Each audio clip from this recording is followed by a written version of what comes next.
Barista Christine Otis is suing her ex-boyfriend, waiter Peter Manzoni, for his share of their credit card debt. Peter says Christine is not getting any more money from him.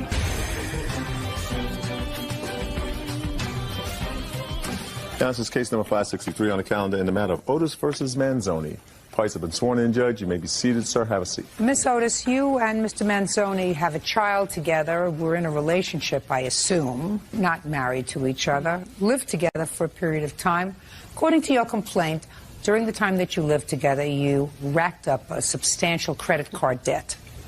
And at the time that you separated, it was agreed, according to you, that you would take this substantial credit card debt and slice it in half, each of you assuming half of the debt. Card was in your name? Correct. That was probably your second mistake, so that all the debt would have been yours unless Mr. Manzoni agreed to pay half of it, which he did. He did pay for a while. He paid a substantial portion of it and then stopped. That's right. Mr. Manzoni says, I paid enough. That's pretty much your defense, right? That's correct. When did you separate? Christmas of 2004. 2003, sorry. 1203. Do you have in that pile of material there the credit card bill as of December of 2003? Yes. I'd like to see it. It's 6 credit cards. And they're all in your name? All in my name. Didn't he have any credit cards? No, none. Why Peter didn't you have any credit cards, sir? I never had established credit.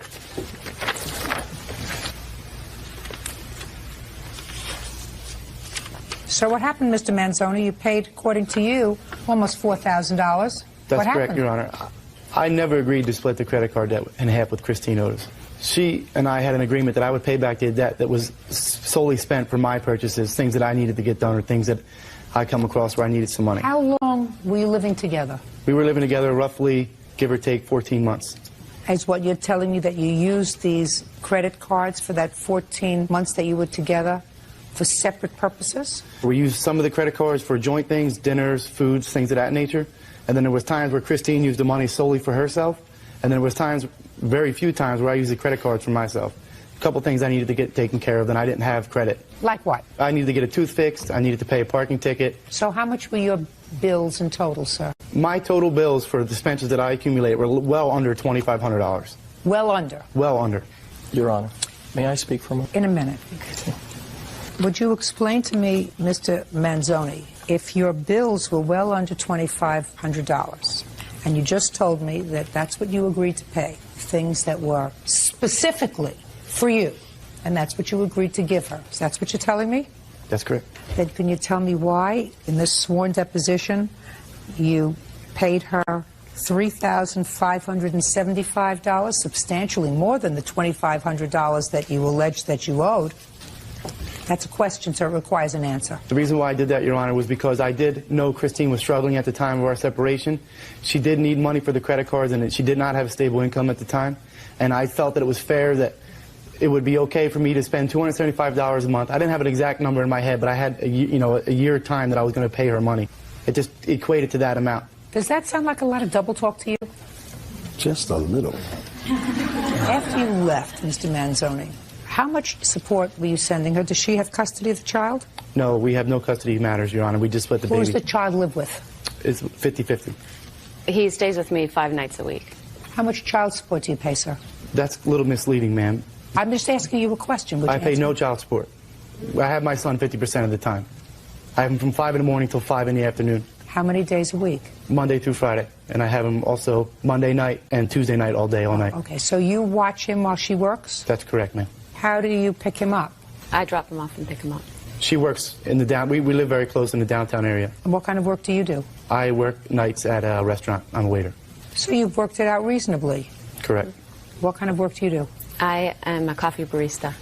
A what? A coffee barista. I own a little coffee stand downtown San Diego. I never heard of it. A coffee barista? That's right. What does that mean? It means I make coffee. I make coffee too, but I didn't know it was a profession. Coffee barista. Who are you, sir? Your Honor, I'm an attorney, and at the time that they split, a mutual friend asked if I would talk to the two of them. What's your name? Dean Janis. Did you talk to Mr. Janis? I believe, yes. You did? Yes. At the time of your separation? Yes. Did you both speak to Mr. Yes. Janis? So at the time you were trying to mediate a resolution? Correct, Your Honor. I was asked to give them my impression of what I thought their legal responsibilities would be. So that each of them knew that you were not representing either one, you were there merely to give advice? Correct. I did not know that, Your Honor. I thought she had sought legal help. Okay, so you thought that this was her attorney? Correct. Oh, perfect. So you're not violating any privilege that he might later claim, right? That's correct. It was the wrong answer, Mr. Manzoni. See, if you had said to me, I thought he was representing me, then you could say, listen, I don't want him to breach any confidence. That's privileged information. All right, change my What? answer. Well, you can't. Too late. All right. Too late. Gotta be quick. All right. Next Gotta be time. quick. Next time. You see? And you don't mind him, I assume, relating the conversation that you have because he thought he was your lawyer. There we go. See how perfect it is, Mr. Janis? Wonderful. People are constantly stepping on their own ties. Judge Judy continues in a moment. Notice says her ex-boyfriend Peter Manzoni owes for half of her credit card bills. Peter says he's paid what he owes. Now, tell me about the conversation that you had. Well, Your Honor, they had several different issues at stake, but the relevant point, I believe, Your Honor, is that during our conversation, he admitted to me that all of the debt on the credit cards was incurred for their joint living expenses, and he indicated to me on the phone with Christine that he was going to pay her for half of that plus any interest that accrued. Your Honor, that conversation never took place, and that doesn't make any kind of sense, what he just said. It makes perfect sense to me, Mr. Well, to me, that's the first Manzoni. time I've ever even heard agreeing upon splitting the debt 50-50. Just a second. It makes perfect sense to me, Mr. Manzoni. That's what she says. You had accrued during the course of the 14 months you were living together when you had no credit card debt in excess of $15,000. Now you're separating and you're trying to work out an amicable resolution because you have a child together and two civilized people decide to speak to an attorney just to talk, if you can't talk between yourselves, to talk to a third party about certain issues so that you can resolve this. And certain of your issues you did resolve very well. You managed a co-parenting situation which allows each of you to work, to support yourself, and to pay half the support for your child. The only outstanding issue was this $15,000 debt that could encumber one person for a very long time or two people for half the time. So what Mr. Janis says makes perfect sense to me. Your Honor, like I said earlier, the debt is not solely $15,000 between us. Just a second. You said you paid a dental bill. And I paid Christine Otis back for that money. That's with part of the money that you say you paid out of this $3,725, right? That's correct. You didn't say as soon as you got the dental bill, here, in addition to anything that I might owe you on the card for our joint dinners and going out and trips that we might take and anything else, here's the $750 for the dentist. That's Absolutely. totally separate. No, ma'am, I absolutely did say that. Oh, I don't believe that for a second, Mr. Manzoni. At the time, I Not was paying all the bills. for a second. Your Honor, I was paying all the bills, making all the credit card payments, making the truck payments, and paying the rent. I was paying everything. Christine was just spending money like a loose cannon, not me. Everything's in her name. I never forced her once to buy anything. That's what happens, my dear, when you live together and play house. In any event, I find that you did, in fact, at the time that you separated, agree to pay half the amount of money that was accrued on the credit card. You did pay $3,575. I assume you have proof that you paid that, sir? Yes, Your Honor. Let me see it. Well, it's just a piece of paper that Christine and I have had a joint statement account. Her Well, paper, let me see it. Her paper actually has a lot less writing on it. It might be a little better for understanding. But it is the same paper.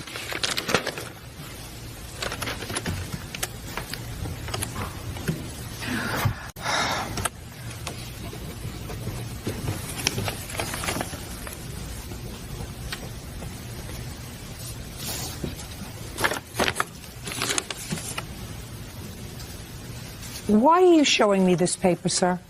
Because that's the paper that we had established, that I had made payments for the last 13 months. So, Mr. Manzoni, what I don't understand is you start off with a balance on both of your pieces of paper of about $7,500. I don't understand. What do you mean you don't understand? What word didn't you understand? You started out with a balance. So she's claiming that you each started out with $7,500 that you were supposed to pay off. That's the evidence that you just gave me. that you were supposed to start out paying $7,500, and She you just say... made that calculation on a computer. She just put those numbers on that piece of paper. She could have put any number on there. This is your evidence. You just handed it to me. That's her evidence to say, that's the evidence Just she gave a me that I second. paid, Your Honor.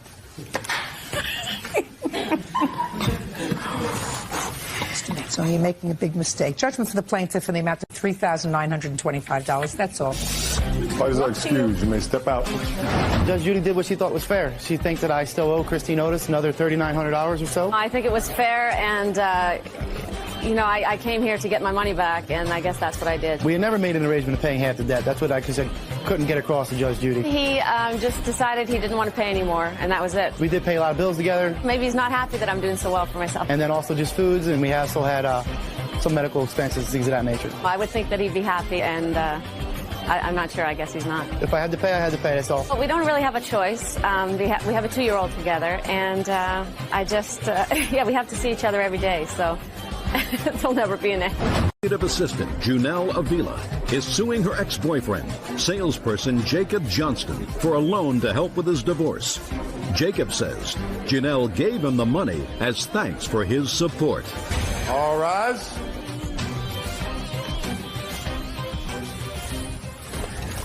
Yeah, this is case number 478 on the calendar in the matter of Avila versus Johnston.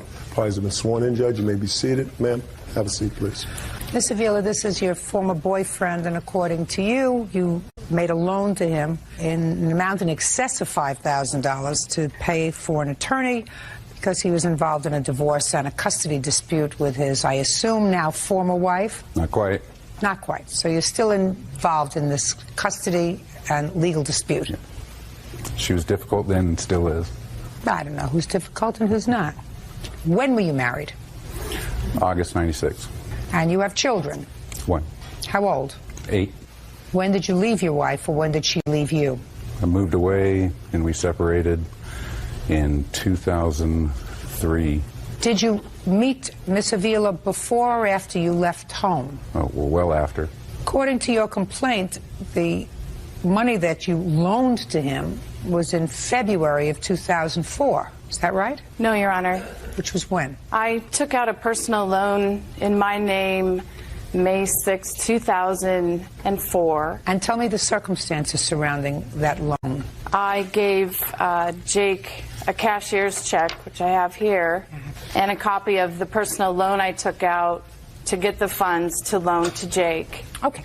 Tell me about the discussion that you had prior to your executing this personal loan with regard to what the money was needed for and whether or not you would, in fact, take out a loan and lend him the money. Jake's ex-wife had filed for divorce in February, so he had 90 days to respond to that, and he was running out of time.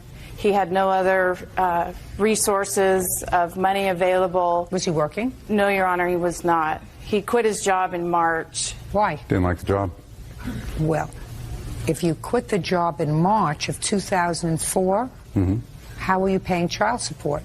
Well, I had unemployment coming in. How much was your child And support? at that point, order? I wasn't paying child support any longer. I'd paid. I was told to stop paying by my attorney because I'd been paying to the tune of $4,700 a month for all bills, for everything, ever since we had separated. I paid for everything, Your Honor. What did your wife do for a living? She works at a counseling center at a university. And what kind of work were you doing? Factory rep. What does that mean, a factory rep? Worked for a major manufacturer selling their products. When did you go back to work? October 10th is when was my hire date. So you had no more money in May of 2004, and you needed money for a divorce. Correct. So tell me about the discussion that you had with Miss Avila. Were you living together at the time? We weren't living together. I always kept my own place. I stayed over at her place quite a bit, though. Okay, so tell me about the discussion that you had with her. We went through a lot. I don't. Listen, initially... you know, I got things to do. I'm not interested in your personal matters. I want to know what you said to her and what she said to you about the money. Okay. I had done a lot for her, and she felt that she wanted to repay me back with the gift. Don't tell me what she felt. Listen to me. First, I want to know what you said to her. Something like, "Wow, I just got served with these divorce papers, and I have 90 days in which to respond to these divorce papers. I need a lawyer, and I have no money." Do you understand what I'm saying to you? Mm-hmm. Somehow that had to happen before she had feelings that she wanted to help you. She had to know about the service of the papers and that you needed money for a lawyer. Do you understand? Yes, I do. So let us start with there. Okay. Good. She was witness to me getting the papers, and she knew I was trying to Don't tell me what she knew. She was a witness to you being served. Correct. Where were you served? At my place of employment. You mean she was picking up for lunch? What was she doing there when she was a witness to you? I brought the papers over to her house that evening. Then she wasn't a witness to you being served. You see, you gotta be very careful what you say to me. She was not a witness to you being served, sir. You brought the papers home that night. And then you whip them out of your pocket and you say, ta-da. I got served today. Ah, there you go. I got served today. And she said to you. What are you going to do about it? And you said to her. I'm going to try and get the funds from a family member or possibly a loan. What family member was going to loan you money? My sister. Did you ask your sister? No. Why not? Hadn't got there yet. And she said to you? She asked what I had done, and I looked into getting my own loan. Unfortunately, my wife at the time had scrapped a lot of our credit in the meantime. So you were prepared to take out your own loan because you knew you had to have a lawyer, right? Yep. But for the fact that your ex-wife, or your wife, soon-to-be ex-wife, who she didn't know at the time, right? You didn't know her at the time. Not personally, no, Your Honor. No. But for the fact that she had scrapped your credit, you would have been able to get a loan and thoroughly anticipating paying it back. Sure. Of course. You can take out a loan without paying it back, right? Mm-hmm. So tell me about the discussion where you said to her, well, if you take out a personal loan, because you knew she was taking out a personal loan, right? Just like you were going to take out. What are you looking at me like I'm talking a foreign language? I'm still talking English. I'm still talking English. You know, the concept isn't very hard. This is the same kind of personal loan that you were trying to take out. And you couldn't because of the lousy credit that your wife had inflicted upon you. Almost. I was going to take a second against the house, pay off all of our debt so that neither my ex-wife or myself were in debt. And well, she wasn't going to allow you to do that. Listen to me. She wasn't going to allow you to. I know I gave you a minute to think, but you're not an idiot. I don't think you're an idiot. So your ex-wife is not going to allow you to take out a second mortgage on the house in order to pay for a lawyer to fight her. That would be very dumb. And your soon-to-be ex-wife doesn't sound like she's dumb. Judge Judy continues in a moment. Vila says ex-boyfriend Jacob Johnston owes for a loan to hire a lawyer. Jacob claims Janelle offered the money. How many payments did you give her on this loan? I don't remember making any payments to her. How many payments did he make? One, Your Honor. When? The first payment due July 5th, 2004. He paid That me. sound familiar to you, sir? I remember giving her $200 because she was tight. I didn't expect to be paying back anything at that point. Well, when did you decide, Mr. Johnston, that you no longer wanted to be involved with Miss Avila? After she became aggressive and upset. Month and year. June of 04. So within 4 weeks or so of getting this money, you took a hike. I had taken a hike prior to that. Tell me about that, sir. We spent a lot of time up until the end together, up until the end of 04. Listen to me. I had... May of 04, you took the check, paid for the lawyer. Mm-hmm. Listen to what you're saying to me, sir. Be very, very careful, because you said to me that you were served with the papers May 6th. So you took the papers and you brought them home and showed them to her and said, gee, I got served. So at what point had you broken up prior to that? Okay, so at the end of 04, December, I had stopped spending nearly as much time with her and told her that I needed more space, and I didn't Well, what was June of 04 that you just told me about, sir? 03. Shh. Or 03, excuse me, I'm sorry. Thank you for correcting me. We weren't spending nearly as much time. You're talking about in December of 2003. Mm-hmm. Go ahead. I wanted my space. I didn't think she was the right one to introduce to my daughter. Then what'd you take her money for? We had spent some time. Why did you take her money? Because I'd helped her out through a lot of difficult times, and she asked if she could give me the money because of all the help I had given her. Is that right? No, Your Honor. See, I knew I was going to let you talk. Let's talk about character. You're not supposed to use people, Mr. Johnston. It's never my intention to use it. It was.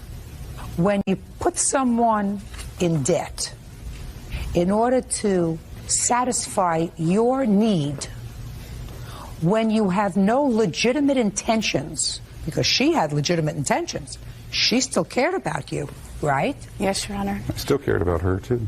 Not, but that's not what you just told me. You said I needed my, listen to me, I needed my space. I didn't think she was the one to introduce to my daughter. All of those things, then you don't put her in debt. And once you're back to work, and if you did stop seeing her 4 weeks later, you say, Janelle, listen, at the time I really needed the money. I thank you for taking out this personal loan. I don't want you to be behind the 8 ball. I'm going to pick up the payments because I had thoroughly intended to take out a loan myself to pay a lawyer. And since I couldn't get the credit, you were great to help me out. But I'm going to take over the payments. We're no longer together. We're not related to each other. I'm not going to see you anymore. I'm moving on with my life. I don't want you to feel as if you've been put upon. Do you understand? Mm-hmm. That's being a moral person. So I wouldn't allow you to represent toilet paper, sir. Because that's what I think of your moral character if you stuck her with this loan. Judge for the plaintiff in the amount of $5,000. That's all. Thank you, Your Honor. Parties are excused. You may step out. Perhaps he had no money to repay since he wasn't working. You know, can't get blood out of a turnip. It comes back to some of those personal issues that I'd rather not bring up. Ladies, if you see this man coming, hang on to your money and run the other way. Mitchell and her boyfriend Timothy Green II are suing their former employer, Gary Toner, and his friend David Showalter Jr. for the return of a '93 Dodge Intrepid and lost wages. Gary is countersuing for money and a cell phone he claims Timothy stole. All rise.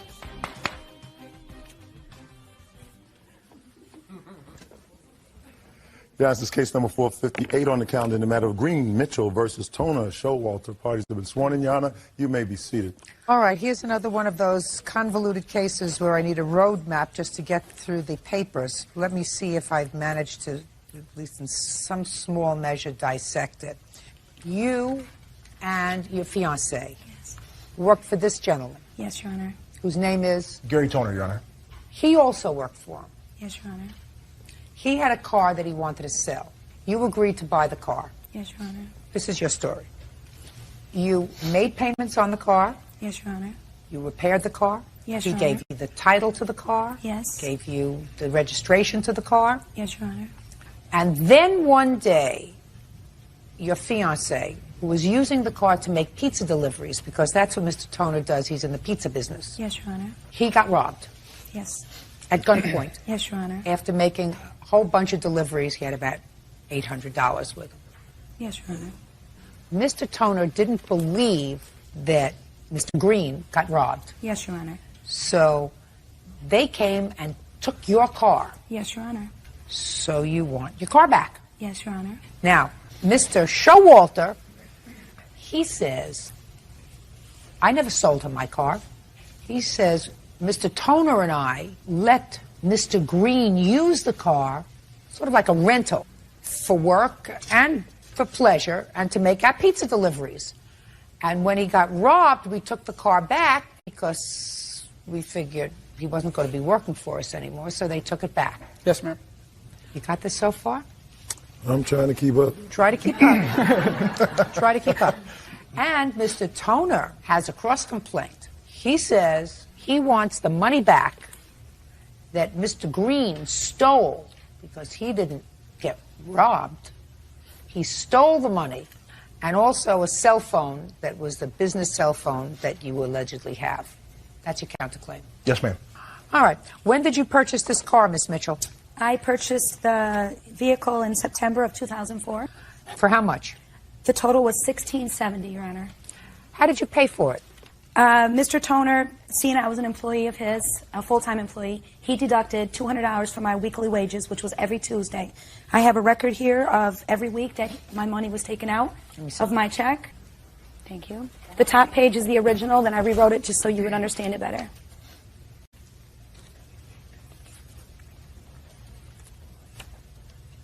Well, this says cash payment. Your Honor, it was off the books. While I was with Mr. Toner for 3 years, I was paid off the books.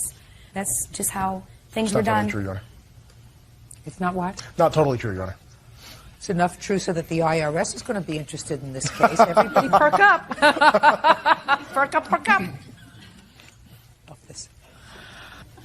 You know something? If I keep going along like this, Bert, I'm going to balance the budget.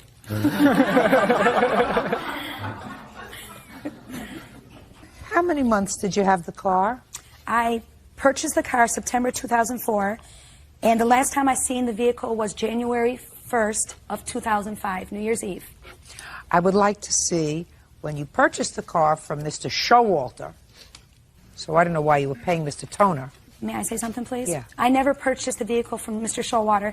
Mr. Toner bought the vehicle at the city public auction and sold it to me because I was an employee. So Mr. Toner, it was Mr. Toner's car? Yes, ma'am. He purchased it at the auction. Let me see the paperwork he gave you in either September or later. Mr. Toner never gave me the paperwork. I was given a title in September by Mr. Showalter. Well, let me see it. They had the title. They did a duplicate of it and stopped the title at the DMV, ma'am. Well, I want to see what paperwork you have that is evidence of this. Oh, okay. As far as my sale and all, I don't have a bill of sales. Mr. Toner never gave me a bill of sales, Your Honor. The proof I have are all the receipts for the 93 Intrepid. It's stated on all these receipts. Let me see. Also, I have the police report, Your Honor. Just a second, just a second, just a second.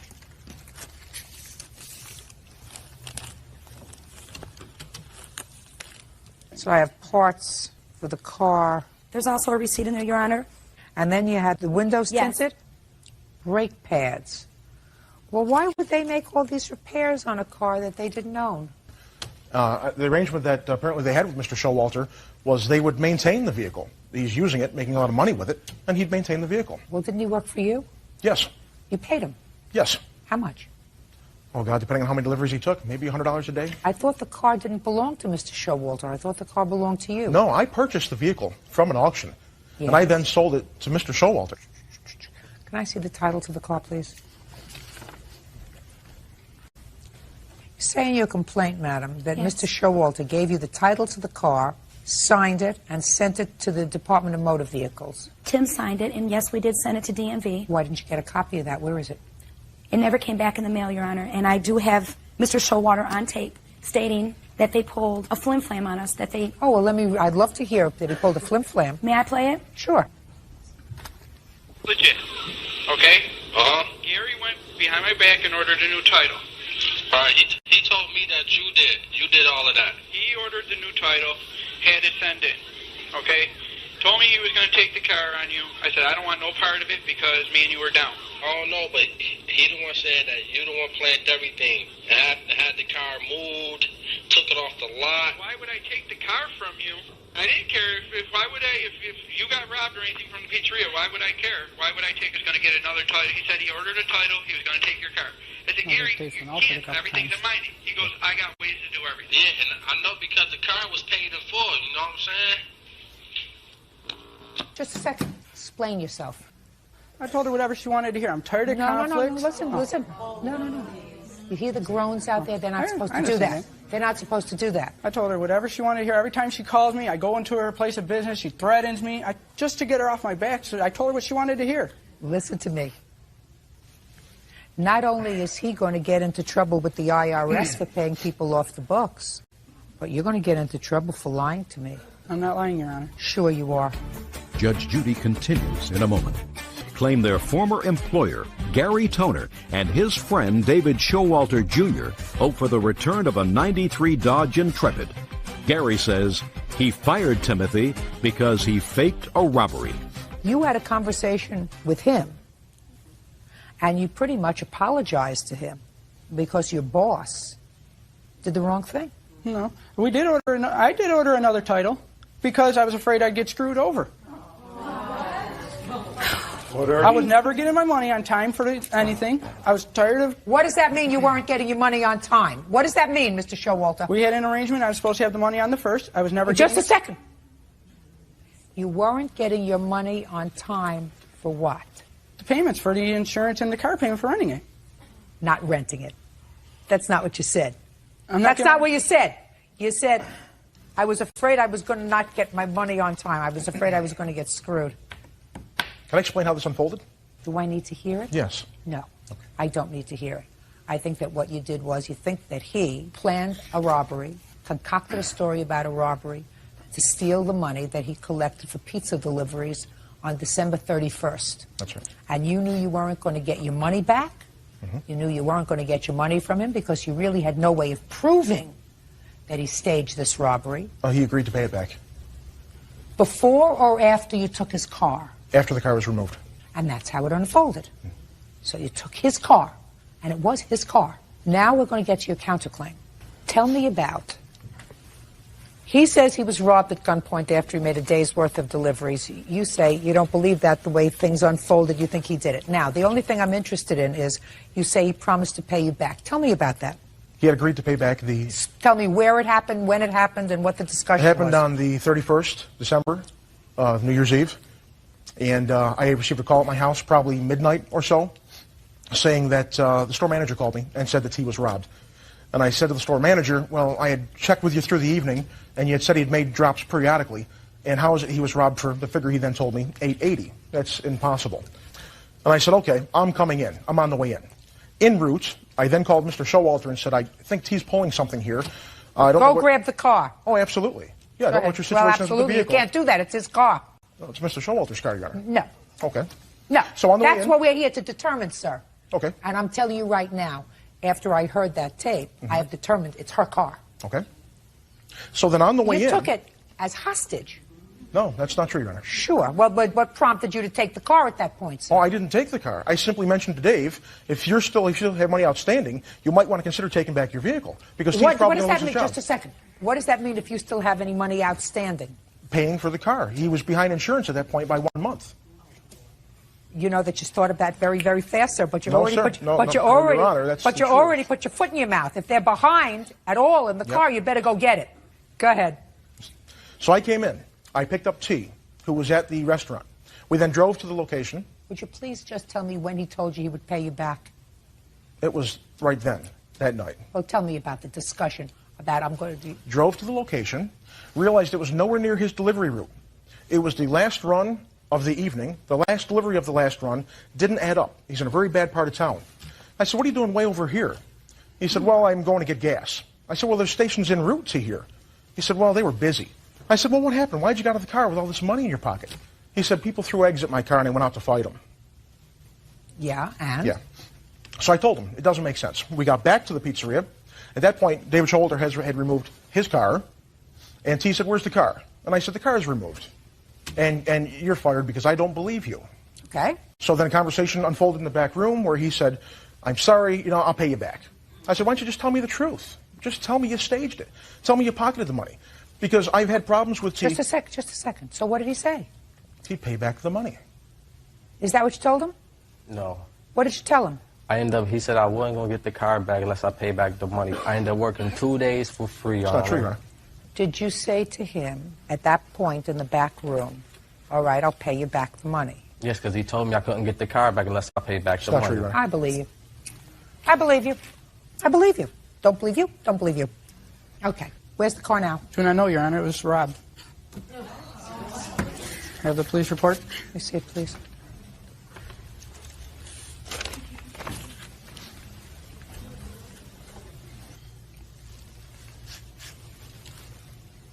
Did they ever recover it? Not yet, Your Honor. I don't like a bunch of fibbers.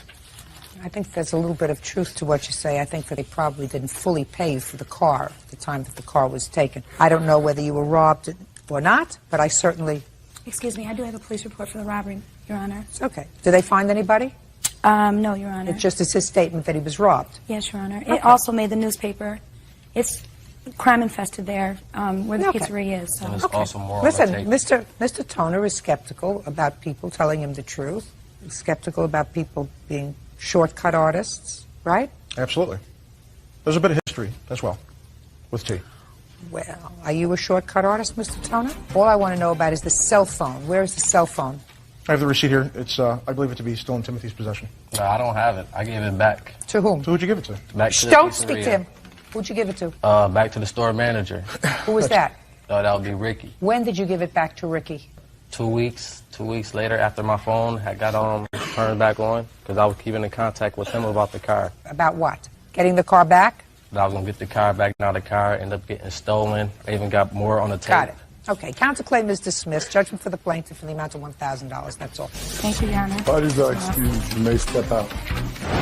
Some people say I was robbed. I could go down the street, throw money out my pocket, say I got robbed. Pizzeria has been robbed 4 times within the last month. Drivers have $20 in their pocket in singles. If they're robbed, you throw the money and you go the other way. I never heard of nothing like that. Customers had called and said that he came to the door smelling like marijuana. Me and the manager, the other manager was jive smoking, you know what I mean? I'm just grateful that the judge seen that I was telling the truth and seen right through Mr. Toner, Mr. Showalter. And now Underwood is suing her ex-boyfriend, construction worker Sean Burge, for a loan to have his truck lifted and for impound fees. Tammy claims Sean lied to her about being married. Now this is case number 492 on the calendar in the matter of Underwood versus Burge. Parties have been sworn in, Judge. You may be seated. You're the wife? Yes, ma'am. You're the girlfriend? The ex-girlfriend. You're the bargain? Don't see it. So something special that's just between you and you. Miss Underwood, according to your complaint, Mr. Burge and you were involved in a relationship. You didn't know that he was still married at the time. Correct. And you loaned him money. Loaned Correct. him money to do something called lifting his truck. I don't know what that means. You'll explain it to me in 10 seconds or less. Then you bailed out his car when it got impounded. What else? 2 tickets. 2 tickets. And you said you made loans to him because you actually thought that you were going to be building a life together based upon his promises and his statement that you were going to go to live in Arizona together and whatever. When you tried to find out when he was going to pay you, you went to his house and lo and behold, his wife answered the door. Correct. Mr. Burge says everything that you gave him that he acknowledges he took were given as gifts. Yes, Your Honor. And he never fooled you.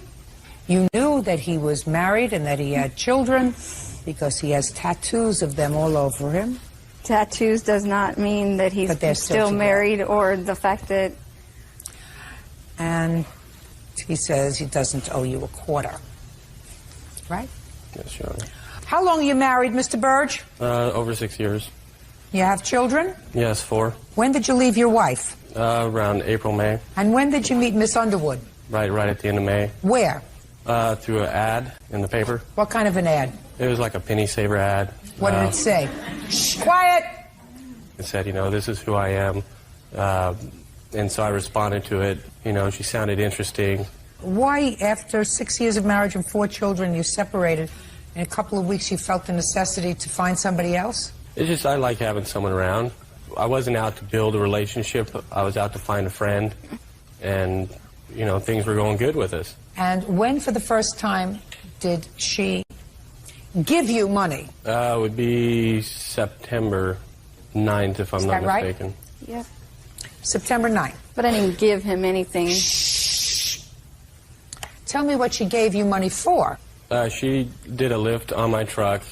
Well, I don't know what that means. A lift for your truck means it's raised off the ground? It raises it off the ground with bigger tires. Why did you need that? It was just something I wanted.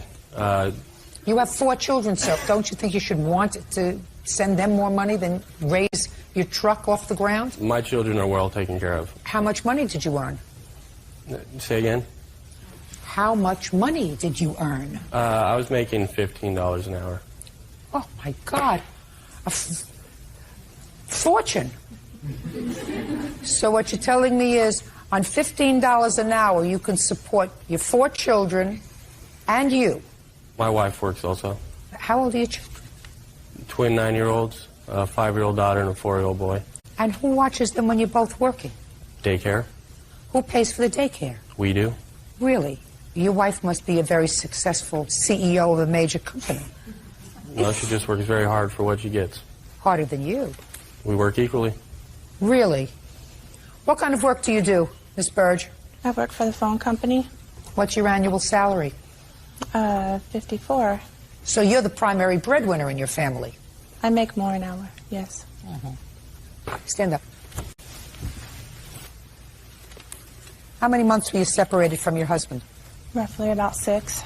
How much money did he send you for support during those 6 months? We still live together, but we just stay. Is what you're telling me, Miss Burge, that you still lived under the same roof while you were separated? Yes, ma'am. Did you know that, Miss Underwood? No, I did not.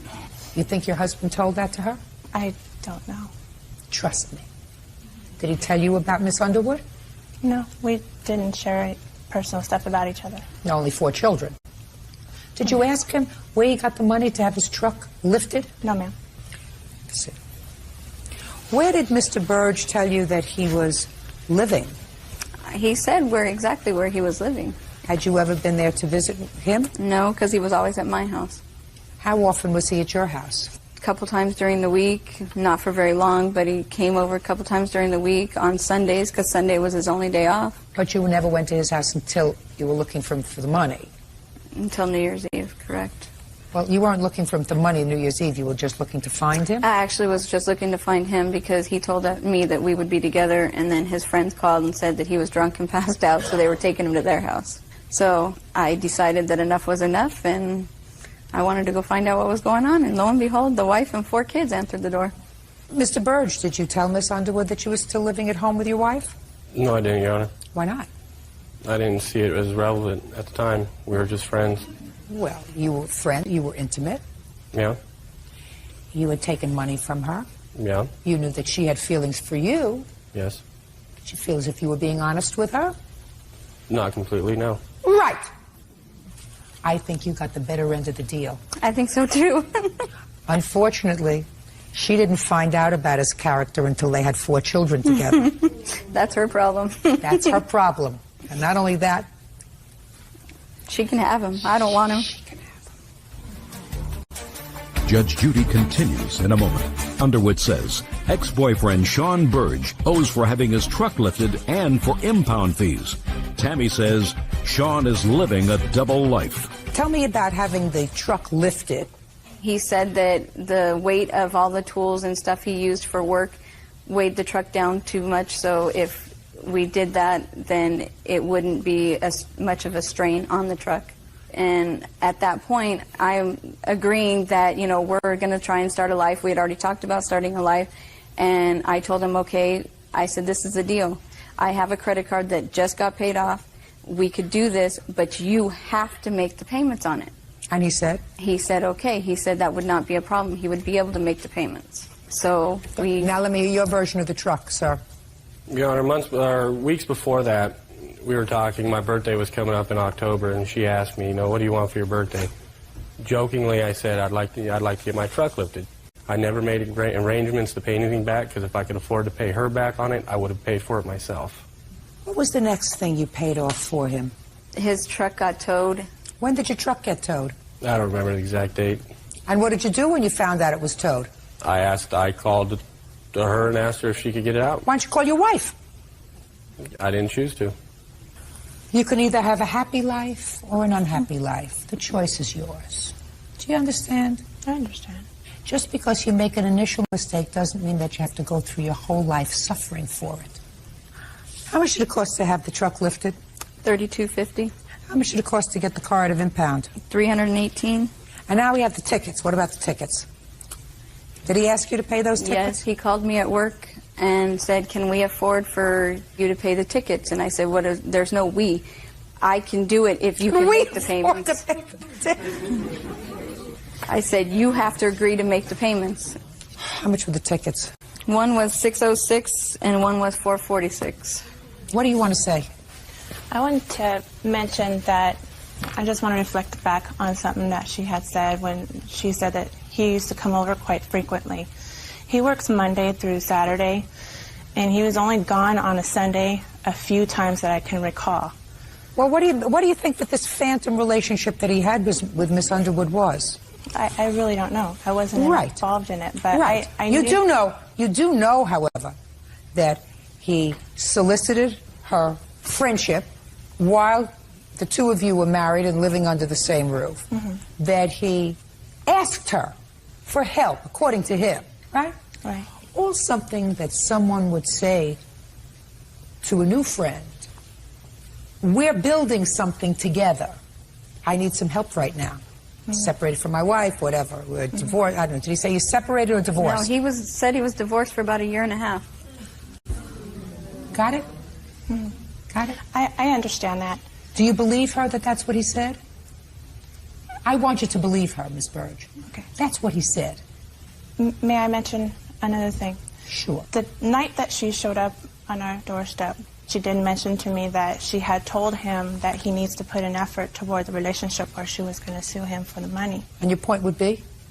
You know, it was okay for her to do this for him until she found out that we were still living together and that he and I ended up going, you know, started working on a relationship and he left her. Because you got the prize. Is that right? Because you got the prize? And she didn't. And she didn't. I want to tell you, my darling, you got the booby prize. He's an unethical, amoral man who used her when it suited him. And he didn't even have the decency to say to her, I'm going back to my wife. I know you spent almost $5,000 on me. I'm going to pay you back, little by little, whatever it takes, because I don't want you to feel as if you've been abused by me. Do you understand? That would have been a decent human being. Instead, he says, see ya.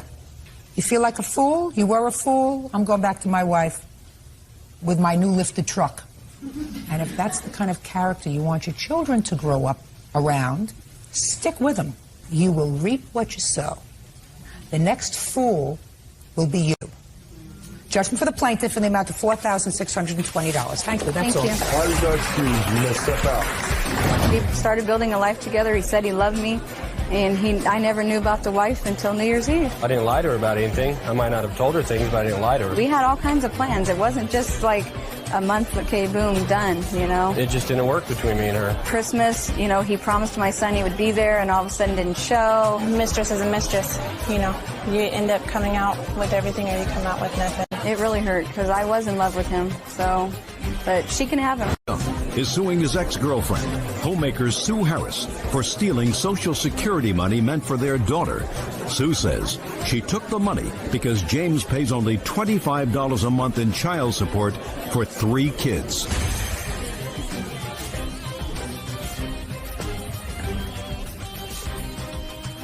This is case number 494 on the calendar in the matter of Young versus Harris. Parties have been sworn in.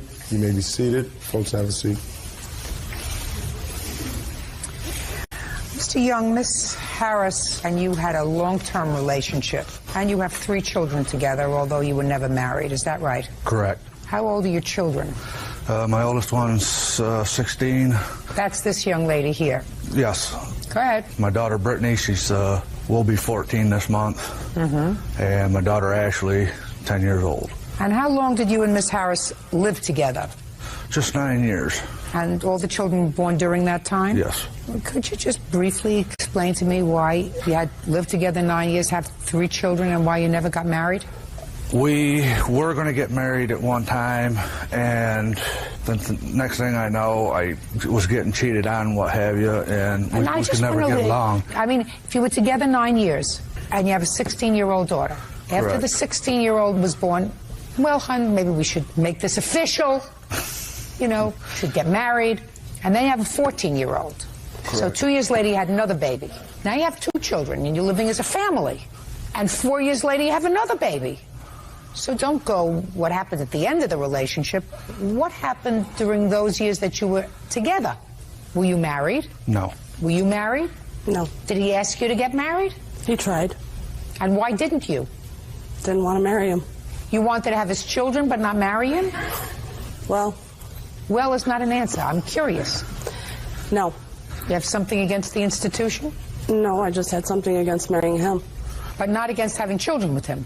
Well, the first one was an accident, and the second one, we went ahead and had the other one. That was another mistake, but I couldn't get out of the relationship.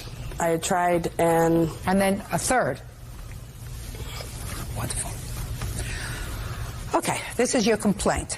Your complaint is that your 16-year-old daughter, who for some reason gets Social Security, right off me. you're going to tell me about that in a minute, left her mother's home and went to a friend's house. I assume this is the friend? Yes. Friend of yours? Yes. And when you found out about it, you said, well, not only am I sending child support to you, also she gets Social Security from me, and you had that changed. Right. But there were several months when your daughter's Social Security was going to Miss Harris, and also your child support for your 3 children was going to Miss Harris. You want her to pay you back that money, right? Correct. Or pay the money over to... Pay the money over to my daughter. Now, when did you and Miss Harris separate? February 28th of 95. And you are currently under a child support order? Yes. What do you pay? I pay $25 a month. $25 a month for 3 children, or for each of the children? No, for 3 children. And how long have you been paying $25 a month? Since I've been on my disability. And when was that? That was in 2000. What's the nature of your disability? I screwed up my hands and my arms, and I screwed up my lower back. How? By lifting wire at a plant. So what do you do now? Right now, I don't do nothing. How old are you? I'm 38. You mean you plan on not doing... That's 5 years no, you've been doing nothing? I do odds and ends. Like what? I help the landlord out. Help the landlord do what? I go around helping collect the rent, mow the lawns, do the sidewalks in the wintertime. Just a minute. You mow the lawns, and you do the sidewalks, and collect the rents. Right. Is that in the place where you live? Yes, yes. Paid in check or cash? He takes it off my rent. How does he take it off your rent? He takes like $30 a month off my rent. Do you think I believe that? Oh, I'm serious. Uh-huh. I don't. Now, your daughter left home because you weren't getting along, is that right? Yes, she didn't like the rules. Okay, so she left home. And this is your friend? Yes. Are you still friends? No. When did you cease to be friends? Well, originally, Ray, Trina's boyfriend, he was the one that I had signed guardianship of Tiffany over to. Okay? It wasn't Katrina that I signed guardianship to. Did there come a point when you told your daughter that she could stay with Katrina? Yes. When was that? In February. February of 2004. And after February of 2004, how many months did you collect Social Security for your daughter? The checks were directly deposited into my account. How many months? 6. How much does she get every month for Social Security? At that time, she was receiving $98 a month. And you were getting $25 a month from Mr. Young? Yes. And that $25 a month, you want a piece of that to go back to your daughter? Correct. How much? Split it up between the 3. Are you crazy? Are you crazy? No, I'm not crazy. It's just... Let me figure this out for you. Just a second. I'm going to figure this out for you, just so you see how ridiculous your position is. I have to put on my machine, and I'm not really good at this. But here we... $8.33. What? $8.33. No. That's $8.33 a month. 8.33 divided by 30 equals 27 cents a day. Yeah. 27 cents a day is what you contribute to each of your 3 children, sir. I understand that. A large goldfish consumes more. Well, yeah. Judge Judy continues in a moment. James Young says his ex-girlfriend Sue Harris owes for the return of Social Security money meant for their daughter. All right. You get back nothing. You're a scammer to begin with, because anybody that can mow a lawn and shovel a driveway could work. And the fact that at 38 years old you've been collecting Social Security disability for the last 5 years is absolutely outrageous. The one thing I know that you do is you eat well. Well, Mr. Young, and I don't believe that your landlord, for the work that you do, takes off $30 or so a month from your rent. That's a lot of baloney. So I suggest you go get a job, because there are people in the Social Security Administration who, fortunately for the rest of the taxpayers in this country, watch us. Now, that's dealing with your $25 that you want $8 back a month for to give to your daughter. That's not dealing with the Social Security. The Social Security payments should have gone to the lady who was taking care of your daughter. Yes, I agree. So why didn't you give it to her? As payee, I could just stop being the payee. No, you don't have to stop being the payee, but you cash the checks. The checks were direct deposit into your account. You go, you take out cash, $98 a month, and you give it to her and you say, here's money for taking care of my daughter, who was living with you with my consent. You just have to do it. And you didn't. So for that, he's absolutely right.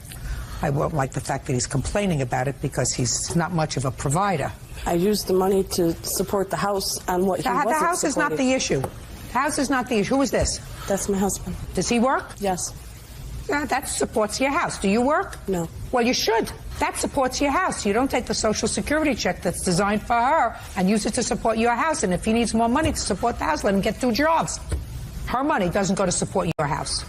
98 times 6 equals $588. Judgment for the plaintiff, the checks to be drawn to her name. What's your name? Katrina Silver. Katrina Silver. Thank you very much. Step out. Parties are excused. You may step out. Well, I understand what she said, but it was used for the house, and with him only paying $25 a month, it doesn't take care of 3 kids. I am happy. My daughter's happy about it. He just loves to control me and think he has something over on me all the time. I'm not going to sit back and watch you take advantage of your own daughter. I have nothing against my daughter. She knows she can call the house anytime she wants to. I'm glad it's done and over with, and I'm very happy with her decision. I love my daughter. And now the next case. All parties in the matter of Conger versus Tates, step forward, please. Plaintiffs Chuck and Karen Conger are suing the father of their grandchild, roofer Jeremiah Tates, for the cost to fix a '97 Ford Escort. The Congers claim Jeremiah's driving caused the transmission to blow. Mrs. Conger, you have a daughter whose name is Brenda. Correct. Let me guess, Brenda. Yes. Your stepdaughter. Yes, ma'am. And this is a convoluted story of a car, a 1997 car, that was purchased for your daughter and the defendant, her then boyfriend and father of the 2 children. And the arrangement was that the 2 of them would pay you back for the car. Mm-hmm. Well, then they had an off-again, on-again kind of arrangement. And at some point, Mr. Tates took the car with your daughter's permission because she got a new car. Mm-hmm. And he was driving the car and making the payments. Yep. And then the engine blew on the car, and he had the car towed to your house. And he said, I'm not making payments on it anymore. So you want him to pay for the repairs that you did to the car in order to get it up and running because you still have the car. Correct. That's really what the lawsuit is about. You want him to pay for the repairs. Mm-hmm. And Mr. Tate says, I only drove the car for a couple of months. Brenda has always driven that car, right? Correct. So why are you looking to me to pay for the repairs? So, the car was purchased when? Go ahead. I'm not All sure right. when Brenda purchased the car. Brenda, step up. When did you buy the car, Brenda? The car was purchased, I want to say, in 2001. Okay. And it was purchased in your name? Yes, ma'am. Is it still in your name? No, ma'am. Whose name is it in? It is now in my mother and stepfather's name. And who drove the car in 2001? I did all the driving. Jeremiah did not have his Okay. license. You did the driving in 2001. Who did the driving of this particular car in 2002? I did. Who did the driving of this car in 2003? I did half of it, and then Jeremiah took over. Okay. Now, when did Jeremiah take over the car? October to May. To May of both. May of 2004. How did he come to have possession of the car? We were trying to work on things, and we just couldn't do it. So when I left, I also had another automobile. Jeremiah had his... Just a second. When you left, what do you mean you had another automobile? Oh, I'm sorry. When Jeremiah and I separated, I took my income taxes and I purchased a SUV. So for him to have transportation for his work, he also goes to a school and he has children. We just talked about it, and he was going to take that so he would have transportation for those needs. Is that right? Yeah, that's correct. But the Explorer she had was paid off with the taxes she got back from our 2 kids, claiming our 2 kids. So, I mean... Did you support them? Yes, I did. Is that right? Yes, ma'am. Why did you claim them both that year? He was the sole supporter of the family. I did not work. I went to school and I took care of the children. And when we separated, we were not on talking terms. I needed money. I needed to take care of my children and get a roof over our head. So you claimed the children as your deduction? Yes, ma'am. Even though he supported them? Yes, because when he claims taxes, he is paying the IRS right now, so he would not have received anything. I tried talking to him about it, but at that time we were not. What do you mean he's paying the IRS? He has back taxes. He used to own his own business, so he's dealing with Okay, stuff so like you that. wouldn't have gotten the money anyway, but No. at least she got the advantage of it. Is that what you're telling me? Yep. That's clear, Your Honor. Okay, and how much of an advantage did you get? Not much. I think my return was only $3,100. $3,100. And you got $3,100, and you actually did not support the children. He did that year. Yes. Fine. Who's driving the car now? My daughter is. Which daughter? I have a daughter. She's 16 years old. Her name is Brianna, and she's making payments on the car because we still owe money on the car. Great. How much do you still owe? A couple $1,000. I don't think he's responsible to fix the car. We have 6 months of where he's made payments on this car faithfully. That's absolutely right. He made payments 6 months faithfully. The car was not in his name. It's in your name. You chose to take the car, and instead of fixing it and selling it, you chose to give it to your daughter. That's what you chose to do. We just thought that he's the one that was driving it at the time, so we thought that he should be held responsible for... No, not necessarily. for that. The engine could have blown when your daughter was driving the car. She drove the car for 3 years. Cut your losses. Well, he made payments on this car with faith, and if he would have taken out a loan, he would have had this car then. Shoulda, woulda, coulda. May I? Shoulda, woulda, coulda. You also could have fixed the car and sold it. I understand your view on I was the one driving, but I was the only one with the legal license. What? Well, if he would have had a license, his driving would have been just as much. So the problem, okay. Madam, you want to also explain the $3,100 that should have actually gone to the federal government and went to your pocket instead? I also worked. Oh, that's a lot of baloney. No, you said to me a moment ago that he was the sole support of the children the year that you claimed the children on your tax returns, and you did it because you knew that if he claimed the children, he would not be getting a refund because he owed for back taxes. So you claimed the refund. You needed money to buy a new car, which you took $3,100. You bought a new car. You gave him that one. Good. Leave him alone. Goodbye. Parties are excused when they step out. Well, he admitted that he was hot riding, but with the income taxes, I had to do that because otherwise my children and I would have been on the streets. We'll always try to work on things. I mean, that's just a must for the kids. It's draining. I mean, I try to go to school and deal with my children and work, and with this burden over my family, I'm ready. It's just over with, and now we can just move on. Yep. And now the next case. All parties in the matter of Osborne versus Lacey. Step forward, please. Truck driver Charles Osborne is suing his former friend, writer Michael Lacey, for injuries due to a car accident. Charles says he was a backseat passenger when Michael choked on coffee and drove his car off the road. Mr. Osborne. Yes, ma'am. You were a passenger in a car that was being driven by Mr. Lacey, according to your complaint. I don't know where you gentlemen were on your way to, but you're going to tell me you were sitting in the back seat.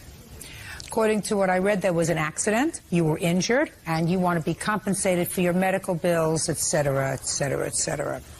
And Mr. Lacey says this was an accident and you weren't wearing your seatbelt and whatever. Take care of your own medical expenses. Yes, ma'am. What were you doing in Mr. Lacey's car? Mr. Lacey had been commandeered by my business partner, Frank Owen, to drive us to Rushville, to small claims court. Who had to be in small claims court? Mr. Owen did. And what happened, sir? We were eastbound on Route 52, and Mr. Lacey had just passed a car doing about 58, 60 miles an hour. And he had taken a drink of coffee at the time, and when he did, he choked on the coffee. He held the accelerator to the floor. We went off to the side of the road. Frank was in the front seat. He tried to grab the wheel to hold it on the road. And I had pulled my seatbelt off quick and tried to jump over the seat to grab the wheel. But at that time is when we went off the road, and the car ended up going over some ravines and went catty-corner into a telephone pole, which hit like the rear door. And I slammed the door, knocked the power window buttons out of the door, broke the window out with my head. And the next time then we finally stopped dead, and the airbag went off, and Mr. Lacey turned around to me and he said, "I believe we were in an automobile accident." I believe you were right. Can I see those pictures? I'm Anxious to see. Sure. So I assume that It's the same paper. So It's the same paper. Okay.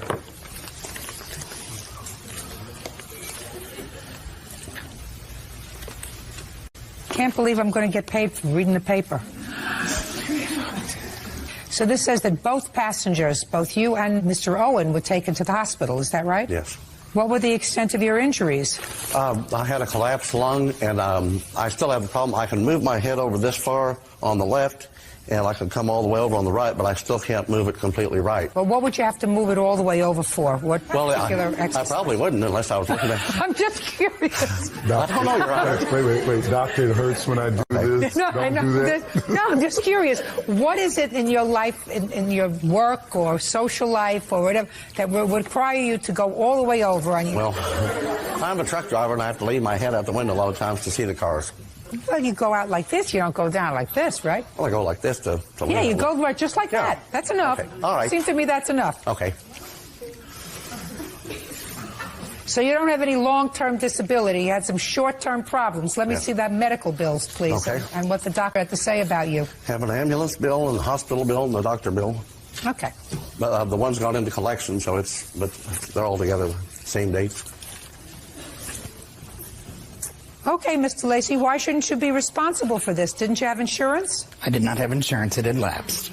Oh, Mr. Lacey, that's a big problem for you, sir. Yes, I realize that, Your Honor. Well, then why don't you think that you personally should be responsible for this? You were at fault in this accident. I was at fault in the accident, but the plaintiff here says that he was injured and he was out of the car walking around when I regained consciousness from the airbag and did not exhibit any signs of trauma until the ambulance arrived.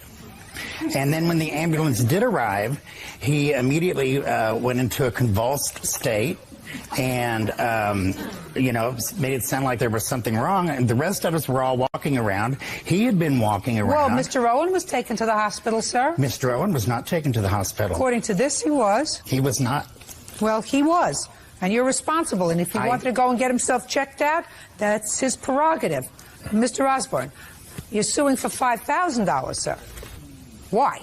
The hospital bills were $2,100. Correct. I was off work for 3 weeks, and I'm a percentage driver. I'm paid average about $820 a week. Well, you have to show me something that indicates to me, sir, that you received medical treatment during the course of those 3 weeks, and the reason that you were out of work for 3 weeks was as a result of your injuries. Do you have medical records?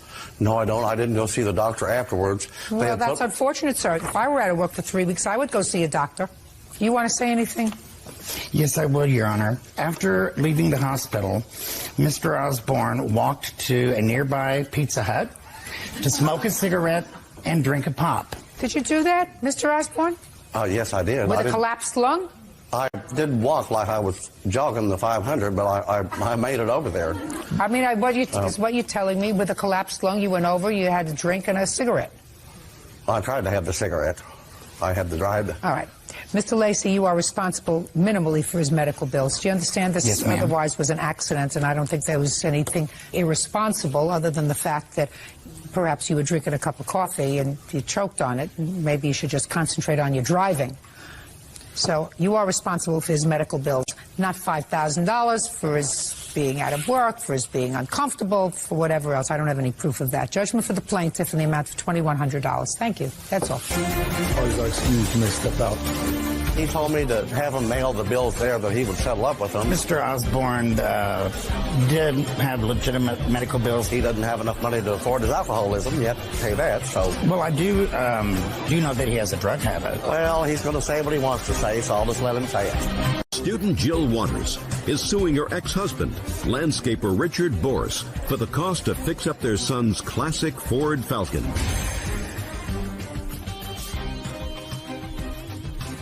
Yeah, this is case number 438 on the calendar in the matter of Water versus Boris. Parties have been sworn in, Judge. You may be seated, sir. Have a seat, please.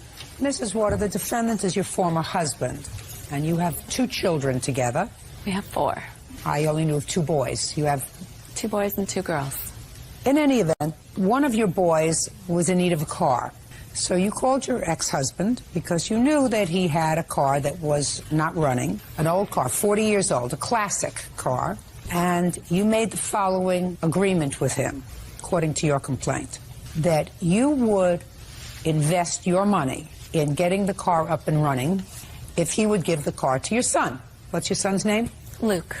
And Mr. Boris said, okay, go get it. It's laying over in my father's property because it's not running. So far, correct? I went down and prepped the car. We pulled it out and cleaned it up. My son. But it wasn't running. It wasn't running. And you took the car, and over the course of the next several months, you put the car in running order and invested, according to you, almost $4,000 in the car. And at some point there came a problem because you couldn't title the car and get the insurance on the car and turn it over to Luke because there was some problem with Mr. Boris. Yes. And you ended up buying your son another car. Right. And now you're suing him for the money you invested in his car. Yes. So I'm going to turn to you, Mr. Boris, and ask you some questions. So. Sure. First, tell me what year car this was. 1964 Falcon. And how long have you had it? 30 years. And according to your answer, it had been your intention always to give the car to one of your sons. Correct. So it's clear that you and your former wife had this agreement that she was going to fix the car and you were going to give the car to Luke. Right. And she did fix the car and invest thousands of dollars in it. No, she said she had it fixed, but it still didn't run right. After spending that amount of money, it didn't run right. She spent thousands of dollars on the car. Correct. How many thousands of dollars do you have documented that you spent on the car? $5,293. So what happened, Mr. Boris? When they picked the car up, I only saw it one time after they picked the car up, and I had asked on several occasions to be included in the repair of the car because that was our dream. That didn't happen. Her new live-in boyfriend did the repairs on the car with my son, which upset him greatly because that was our thing, always.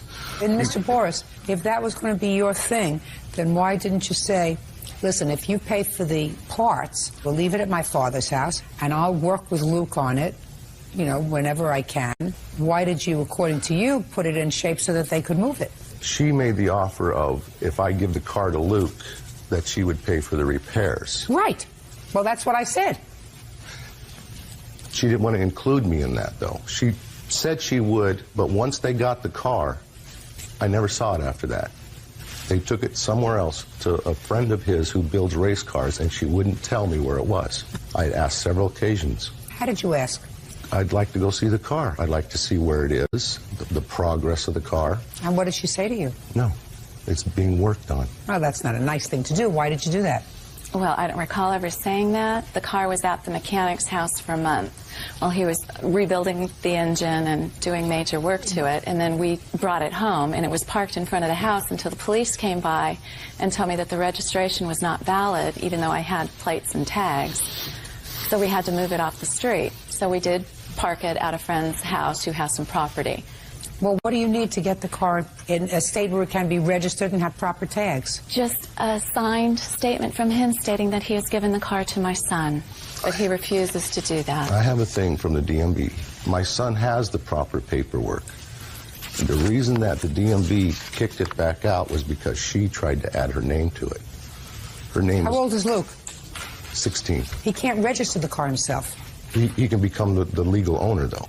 No, he can't. He can't. She needs an insurable interest in the car in order to get insurance on it. Anybody who wants to insure a car has to have an insurable interest in that car. Otherwise, you could take out insurance on my life, for instance, and then I wouldn't feel safe. Do you understand? So your 16-year-old son cannot own this property alone. He has to own it with a parent, with an adult, or with his guardian. More than willing to be a co-owner with him. Well, that wasn't your agreement. And the agreement wasn't to make her the owner either. No, she's not supposed to be the owner. But if she... There on the paperwork, it's trying to show that she's trying to put her name on the title. With Luke? Mm-hmm.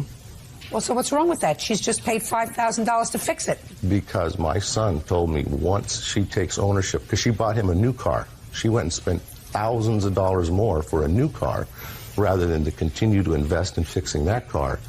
And my son has told me that once she becomes the owner, she's going to sell it. And that was never the intent. Ms. Porter, is it your testimony today that If you are successful, that it is your intention to give this car to your son, or is it your intention to sell it? My intent was to get the car running for my son. I tried to do something nice because I knew he wanted to give the car to one of his sons. So I said, you give him the car, I will pay to have it up and running. He failed to follow through on his part. No, madam. He refused Listen to sign me. a bill of sale. He did not want to sign a bill of sale to you and Luke. He says, I don't have a problem with signing a bill of sale over to myself and Luke, but not after to... I invested the money. What? It could be in my son's name, but as you state, it cannot only be in his name. Correct. And he said, I'm not making my former wife a gift. I'm making a gift to my son. So he has no objection to giving you a bill of sale so that you can act as emissary to have the car registered and insured. Correct? Yes. That's not unreasonable. That was your agreement. Your agreement wasn't that he was going to reimburse you. I have a younger son whom also I had planned on, once he reaches the age, to pass that car on to him. Listen, you can only pass the car to one child. You made an agreement with your former wife. Your agreement was that she would fix the car. She would pay to fix the car, and the car would be Luke's. Right. And It is only by virtue of the fact that the law proscribes a 16-year-old from owning a vehicle because he can't insure the vehicle that I come up with this solution for you, sir. And she is the guardian and custodian of your 16-year-old son, so you cannot sell this car without her permission. Are you following what I'm saying? Yes, I would turn the car after Luke is 18. No. It's a family heirloom. It's something I want to keep in the family. Mr. Boris, listen to me very carefully, sir. You made an agreement with your former wife. And Luke. And Luke. And you will, and I will issue an order, that you will do a bill of sale to your son and you as co-owners of this car. And you will deliver that bill of sale to your former wife, giving her the ability, because that was your agreement, to register the car and insure it. If Luke chooses to drive it, that's fine. If he wishes to insure it, that's fine. If she wishes to keep that car on her property for the next 2 years until Luke is ready to take it himself, and I assume, sir, that you want to maintain good relations with your son when he's 18, I assume you're going to sign the car over to him. Correct. Right? Right. Perfect. That's the solution. So within 5 days from today, you will deliver that statement to your wife along with the agreement that when Luke turns 18, he will become the sole owner of the car. Is that reasonable? That's reasonable. Understand? Good. Thank you. That's all. Parties are excused. You may step out. I'm very frustrated. I put a lot of money into that car, and I wasn't able to get it registered so my son could use it. And he needed another car, so I have spent more money than I needed to. She let her new live-in boyfriend do the work on the car with my son. They're just allegations. I gave him plenty of opportunity. The only thing is he wanted me to fund his time with his son. That had been something that my son and I had always planned on doing together, not some guy that she has living in the house. He makes everything difficult. It's been this way for years. I just hope we can put it behind us. Modeler James Newsom is suing his friend's ex-landlord, property owner Lai Chen, for maliciously allowing his dog to run away. Lai is countersuing, claiming James damaged her property and stole her gun.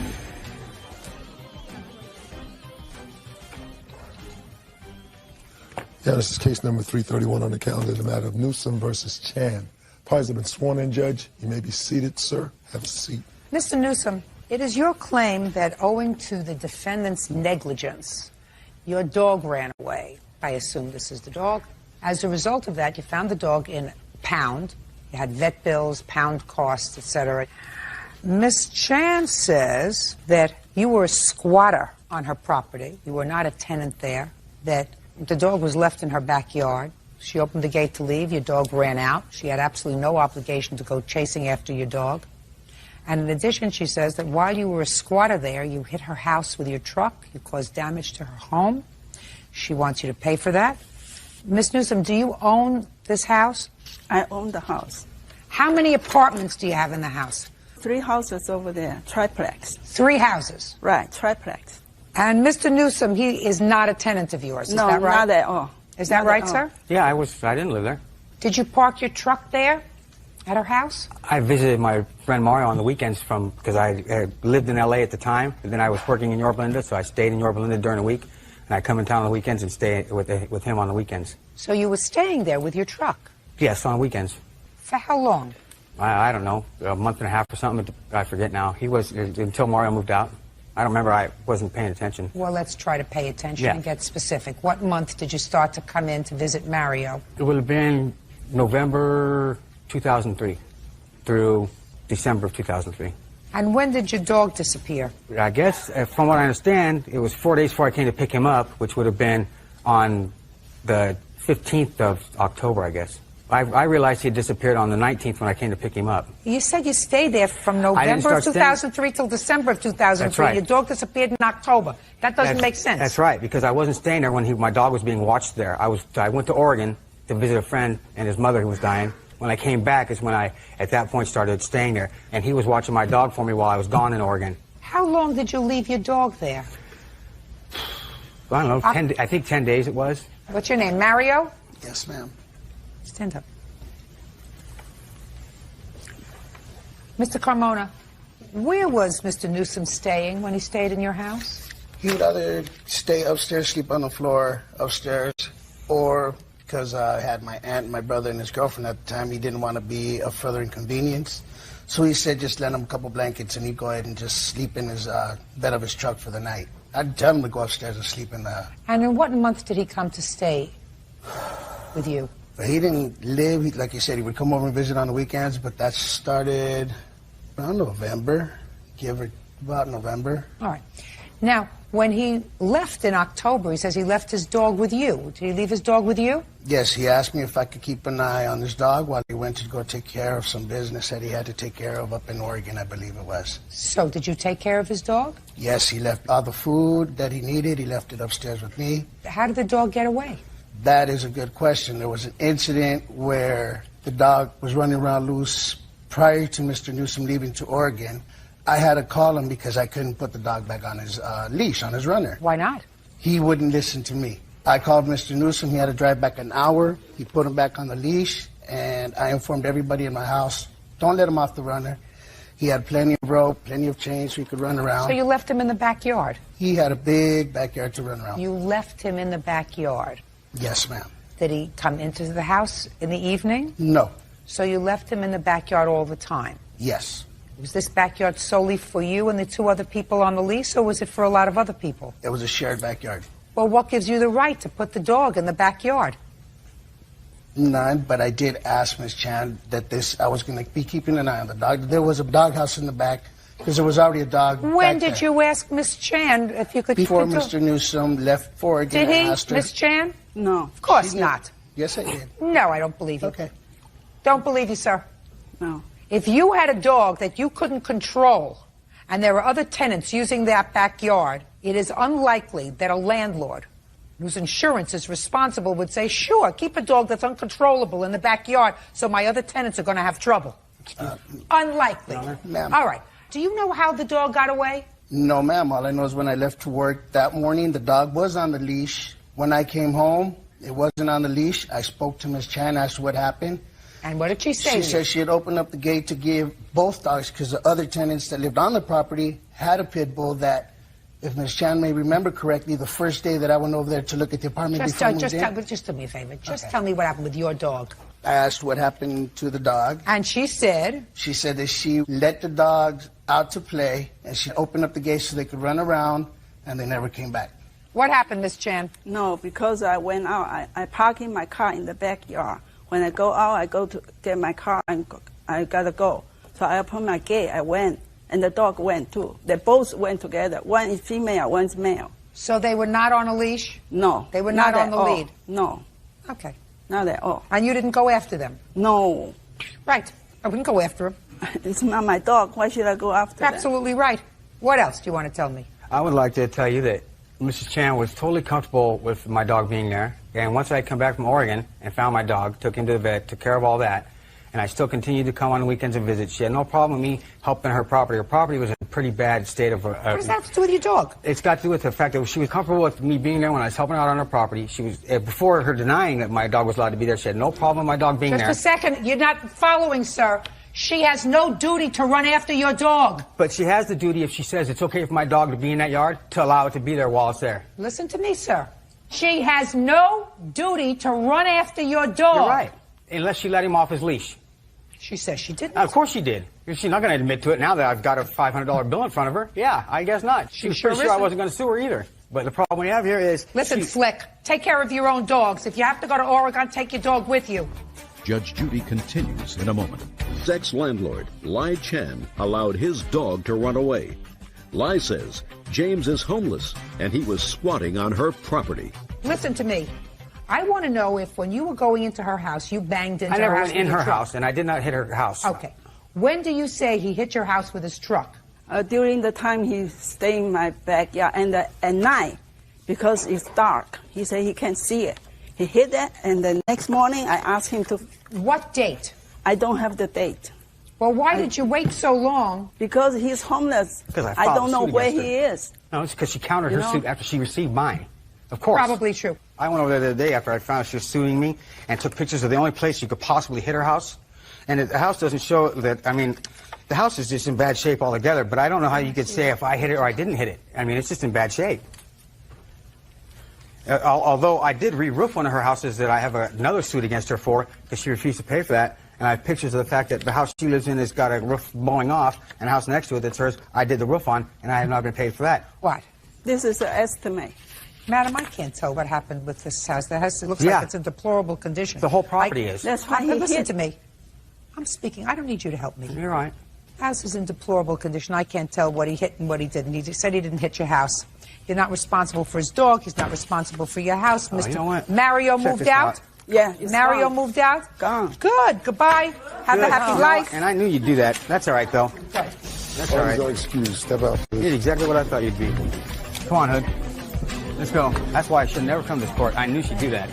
All I know is he wasn't there when I came back from Oregon, and nobody told me nothing. He lied in the court. He been staying there for at least 4 or 5 months. I came in, I asked Mario. He just pointed and said, go talk to Mr. Chan. He didn't want to tell me a word. I tell him, that's your responsibility. Don't put me on. I went and talked to her. She goes, I don't know nothing. I know nothing. I don't want to help nobody no more. Once enough. And they put me on the court? No. And now the next case. All parties in the matter of Butler versus Owens. Step forward, please. 24-year-old law student Camilla Butler is suing her former roommate, personal banker Nicole Owens, for breaking a lease and unpaid bills. Nicole says she gave Camilla ample notice. Miss Butler, you and Miss Owens were roommates. You claim she moved out prematurely, owing you 2 months' rent. The 2 months were for the months that you were not going to be there, but you claim an agreement that she would pay rent until the end of May. You also claim she owed some bills. She said she gave you 3 weeks' notice, and she left her $250 security deposit with you. That more than covers any outstanding bills. That's your defense. When did you move in together?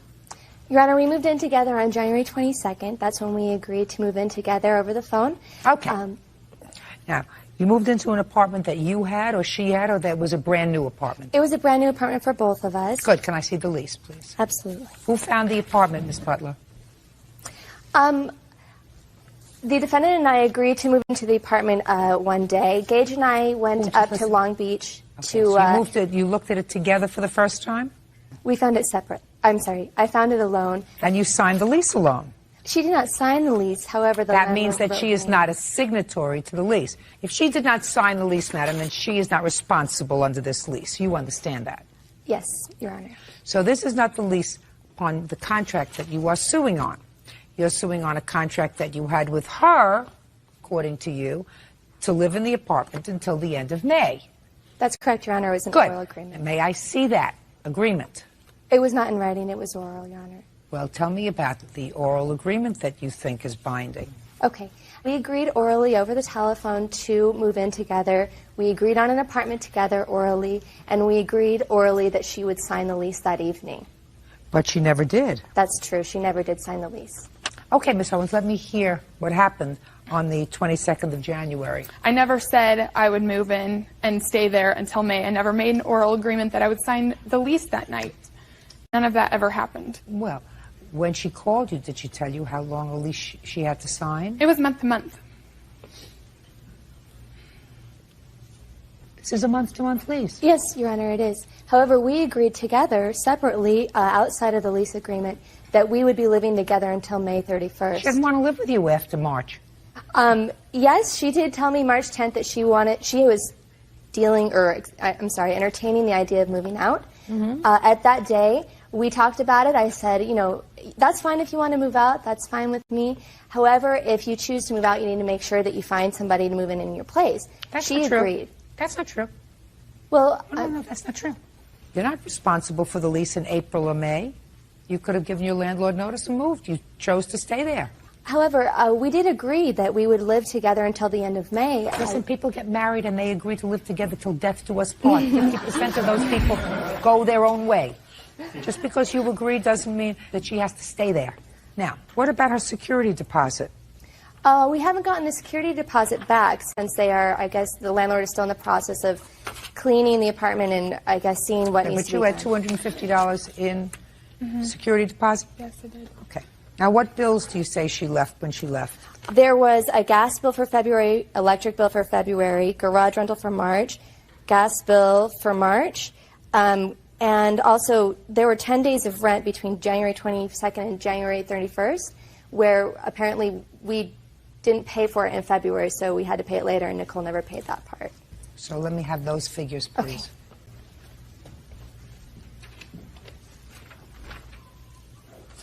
Your Honor, would it be okay for Gage to testify about the conversations he had with Nicole? Sure. Last name? Duran. I'm ready to hear you.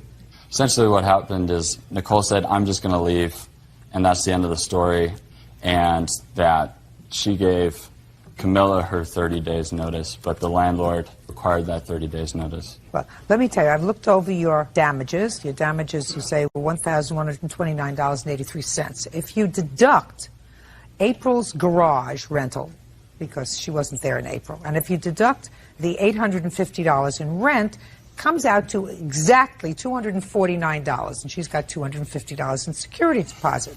So really the only issue is it reasonable for Ms. Owens to pay you 1 month's rent to have given you a full 30 days notice of her intention to leave? Do you think it was reasonable for you to give her 1 month's notice, 30 days notice? I didn't even know until 3 weeks prior that I would be moving out. That's not her fault. I know. That's your fault. That. Yeah. That's your fault. And 30 days notice is not unreasonable, because if she were to give the landlord 30 days notice pursuant to the lease, then she could have, I don't care if she went home to live with her mother. I don't care if she went home to live with this guy. I don't care if she goes into a shelter. That's not the issue. The issue is you had to do the right thing and give her 30 days notice, which you didn't do. Yeah. Right? Yes, I understand that. So, minimally, you owe her $425, which is your half of the rent for 1 month. And the rest of the bills is more than covered by her security. You left the place pretty clean? Oh, yes. Good.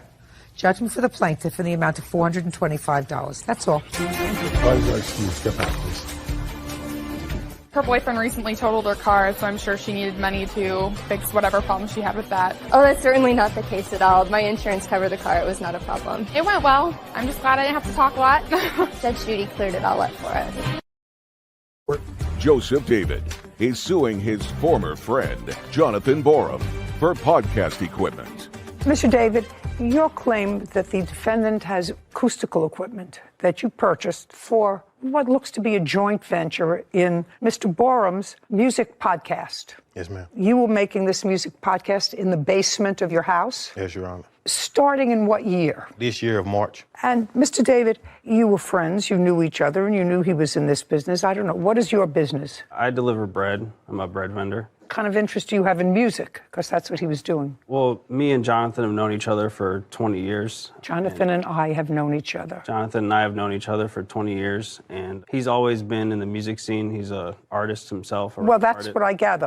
What about you? I was just a supportive friend in it. Okay, well, it clearly, you spent some money on music equipment, so it was more than being a supportive friend. If you were just being a supportive friend, then you made a gift to him of this music equipment. No, ma'am.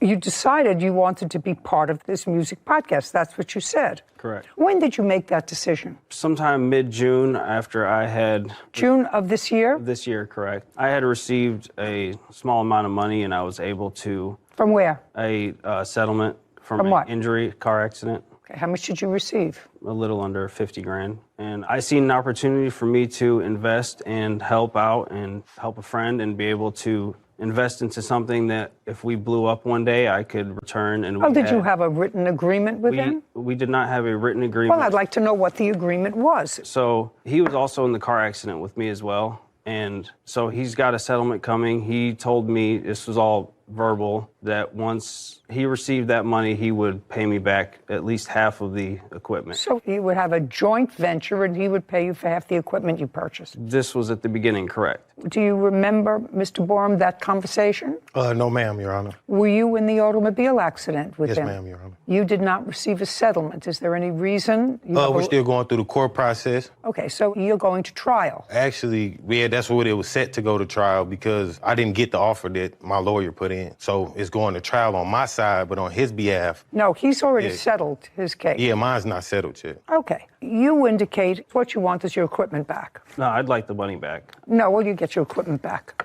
If it's yours. I want the money. I don't trust that he will give me the equipment back in good condition. Let me explain this to you, Mr. David. If that's what you want, then I'm going to let you withdraw this case and go back to small claims court. Do you understand what I'm saying to you? I'm going to dismiss your case without prejudice, which will allow you to go back to your... I wish to proceed. Great. Joseph David claims his former friend, Jonathan Borum, is wrongfully keeping his podcast equipment. When you decided to enter this, according to you, agreement, that you would be in a joint venture, when he got his money, he would pay in his half of what the equipment costs, which you indicate, I think, is about $4,400. Correct. What I gather is there was a session set up that was supposed to take place in your basement. Yes, ma'am. And when was that? I believe it was around like early June-ish. Okay. And you have proof of the value of the equipment, I assume, Correct. and exactly what equipment there is. Correct. Is there, Mr. Borum, a dispute about what equipment he purchased? Is there a dispute? Yes, Yes, ma'am. because he has a receipt. I just want to know if I have to go into this. Well, on the receipt, he purchased it on his card, but we're friends. We were going in together, so he bought it on his card because he had the money. Oh, just a second. I understand that, Mr. Oh, I thought Borum. you I'm asked. asking you sorry. whether there is an agreement as to what the pieces he purchased on his card. Yes, ma'am. As far as the agreement, I'm not understanding the question. Okay. What pieces of equipment did he buy that's in your basement? Cameras, Camera, cords, cord, and probably the Black Magic. Black Magic? Black Magic, yes, ma'am. It's a device that works. Do you know what he's talking about? I do. Anything else that... Tell me what else. Total, there's 2 Panasonic cameras. Are there 2 cameras Yes, that he ma'am. purchased? 2 cameras. Can I look down for... I can't hear you if you're mumbling. There's lighting, 3 lights. There's 3 lights. Did he purchase 3 lights? Yes, ma'am. Okay. wireless mics. How many? It's a set of 2. Did he purchase those? Yes, ma'am. And not to correct you, but we purchased those. No, you didn't pay for it. I gave him the money. Just a second. I gave him cash. Oh, you did? You're going to show me proof of that in a moment. Well, I don't have proof that I gave him cash. No, ma'am. Because we were friends, so. Just a second. Okay. You have no proof? Did he give you cash? No, ma'am. He never gave me $1. Fine. Not a penny. Okay, not a let's dime. go. We have 3 lights, 2 mics. What else? HDMI cord. He has a cord. Blackmagic ATEM. He has that. Picture, 256 gigabyte SD card. What is that? It was Memory card. It's a $50 memory card. It adds up. Let's go. The card reader, 20-foot cables, a stencil, and a table. Just a second. A stencil and a table. Describe that. It's for the logo that we made for the podcast. I purchased the stencil for the logo. How much did you pay for that? Between that and the table is $80. Let's stay with the big ticket items, sir, Henry. I was adding Great. everything. Okay. Are we finished with the list? Yep, that's all. Very good. How much did you pay for in total? Show me. Minus the $50. Yeah. $43.50. Okay. And all of that is in your basement now? Yes, ma'am. Okay. And what happened, according to what I read, there was a music session scheduled. And at the time that there was a music session scheduled, your daughter had COVID. Yes, ma'am. She lives on top of the house. Okay. And how old is she? That was in July. She's 10 months now, so probably about 8 months. Okay.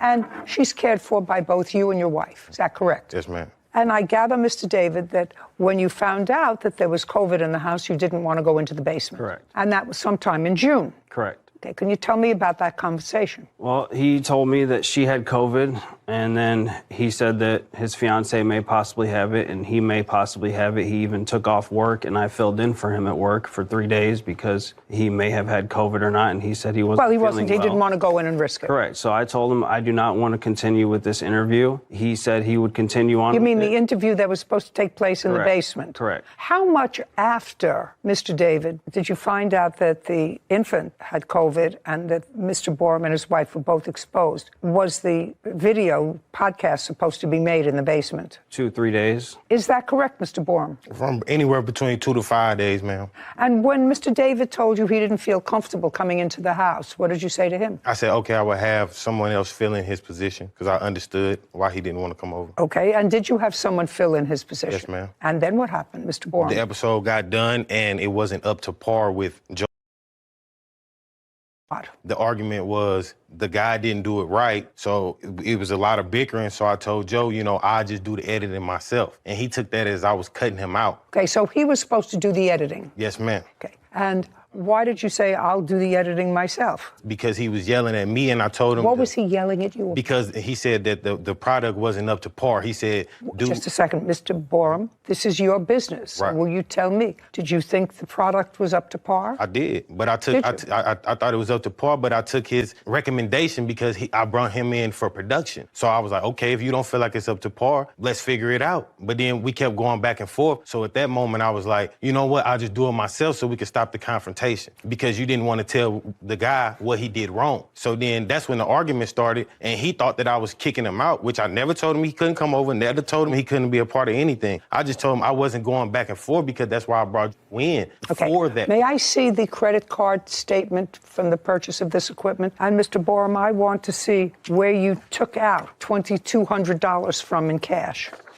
I want to see where you took. You said you paid him half. $2,200. I didn't pay half. Well, what'd you pay? I never stated that I Just paid half. shh. If your partner's there. No, that doesn't help me, sir. That doesn't help me. He's a bank statement. I didn't think I had to keep a record if we was best friends for 15 years. That's just... I can't help you, sir. I can't help you if you say you paid a little bit here and there. I can't help you with that. Never gave me a dime. So when you state that if you're a friend, you're doing this to help me out as a gift for what I got going on, a gift. And then you try to bring it and take it back from me. Mr. Borum, how many podcasts have you made since June? Since June? Yeah. I believe we on episode 15, 16, something like that. 15, 16. Successfully. Yes, ma'am. And you intend to do this for profit? Yes, ma'am. Have you so far seen any profit? Not as now, because you gotta build up. Just a second. So not as of yet. Yes, ma'am. Do you work? Yes, ma'am. Does your wife work? Yes, ma'am. Okay, so you have two incomes in the house. Right. And this is a side job for you. Correct. But you have to buy your own equipment because he's coming to get his equipment. That's going to be the court's order. So if it's his equipment. It's his equipment. The equipment so he can't that gift it to me. That's what he told me he was doing because we was friends. And he appreciated what I was doing. This is why we're here. Right. And now I heard you, and I heard him, and now I'm ruling. I am making an order that he, within 5 days of today, with a marshal or a sheriff, will come and pick up his equipment. So he's giving him my equipment back. I'm giving him his equipment back. But he never used it, though. I don't care whether he used it or not. It was a failed business. He's getting back his equipment. You and your wife have a side business going. Go buy equipment. Do you understand?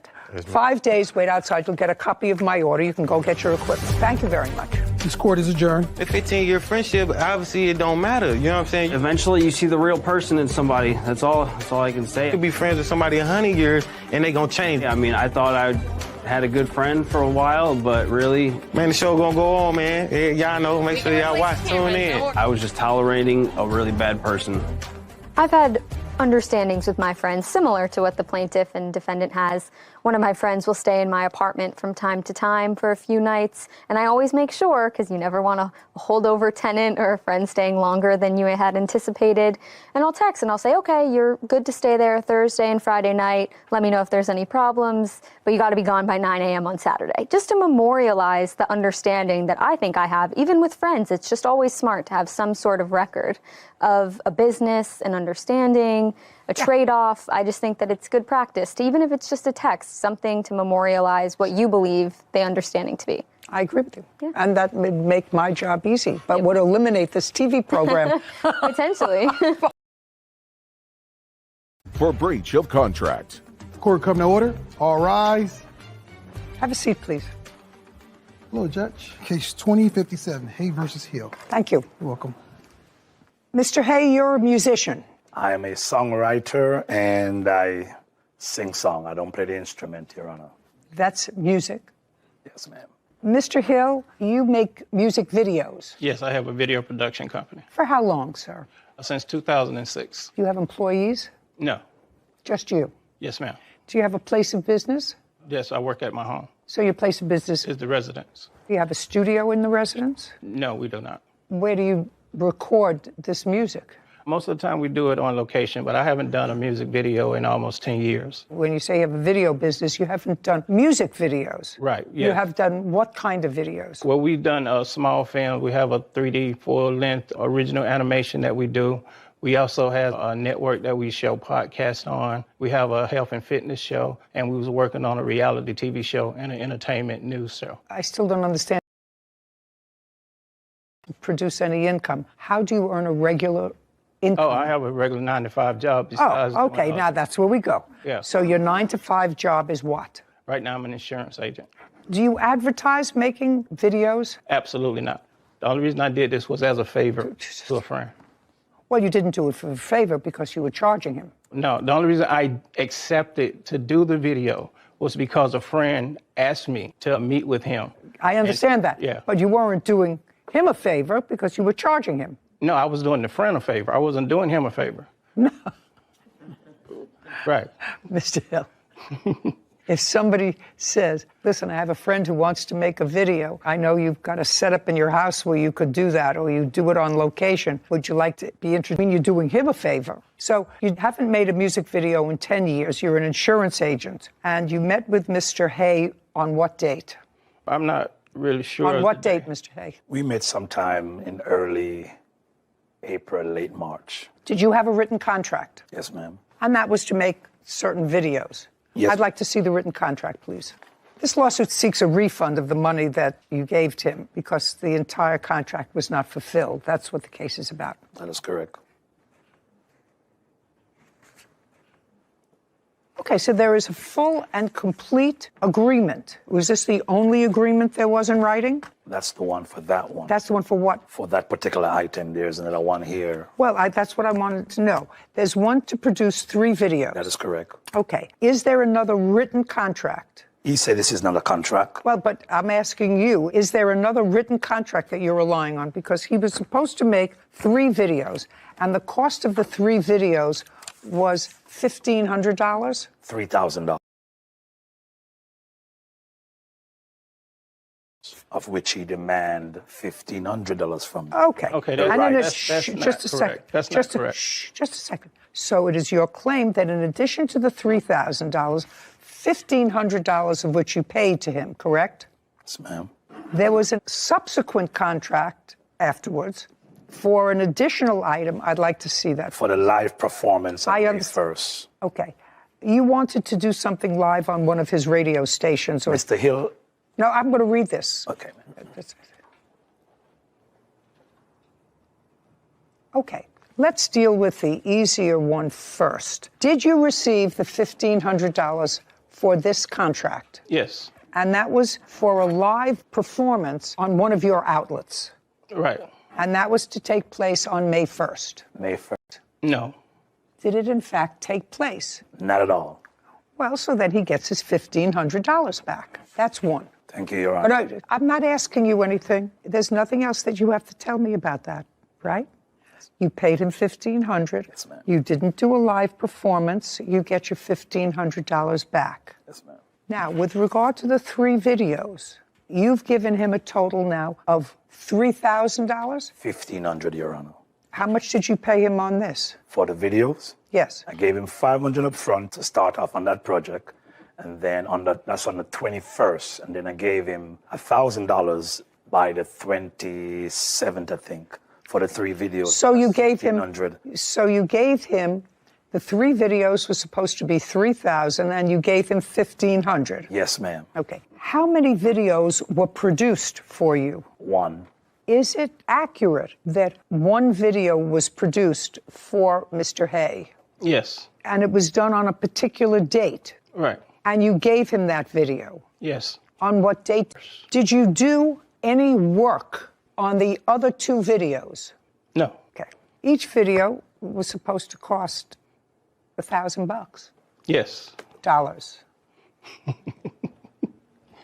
And you received 1 video. Yes, ma'am. And you paid him $1,500 so far as down payment on 3. So you have $1,500 that you believe is coming back to you from that amount of money, in addition to the $1,500 that I've already given you. No, the $1,500 covered the first video. It wasn't a breakdown like he's trying to make it in the 3 videos. No, the $1,500 was the cost, was the full cost for the first video. Does it say that in here? He's not giving you more money back. No. He's not giving you more money that you get. Whatever you want to say. And later today. Well, you have a defense for not paying rent for those 3 months, which you clearly occupied her premises. Who wants to tell me why you didn't pay rent?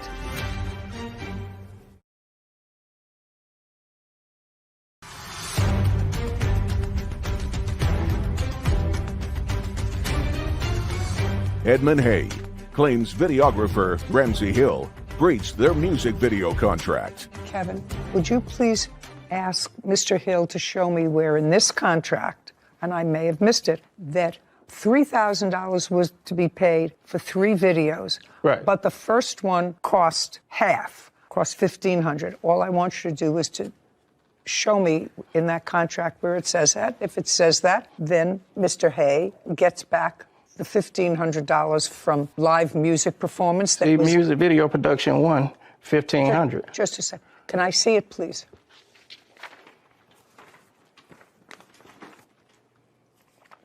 It does, Mr. Hay. Yes, that's exactly what it says. Okay. It says music video, the first production is $1,500. Okay. And you got 1 produced video, correct? Correct, ma'am. Okay, well, so then you're absolutely right. What? So the reason why I'm suing him for the extra $1,000, Your Honor, is for the live performance that he didn't perform. I had to hire 2 other persons. That's not his problem. He didn't perform. He didn't He didn't do the live performance. No, first of all, and you're getting your money back. He's not giving you more money back. No. He's not giving you more money than you gave him. Do you understand? Your He's Honor, giving. Your Honor, may I say this, please? You could say whatever you want to say. He's not paying for you to do another live performance with other people. He didn't perform pursuant to the contract, and you're getting your money back because he didn't perform that. It's easy. For the music, correct? For the videos, correct? For the videos. He produced 1, and 1 was $1,500. That's what this contract says. The contract is about making 3 videos, Your Honor. That's all right. If you want to look at it, do you want to see it? Have we shown it to you? No, I'm asking pertaining to what he says. He says pertaining to just 1 for the $1,500. It says it's clear. Music video, #1 production, $1,500. Number 1, which means there's 2 more need to be done. Correct, but the first one was, just a second, the first one was $1,500. He could have very easily said, Mr. Hay, production #1, $1,000. Production #2. He explained that like you just said to me, and he wrote that in words for that purpose. This is what the court is bound by, sir.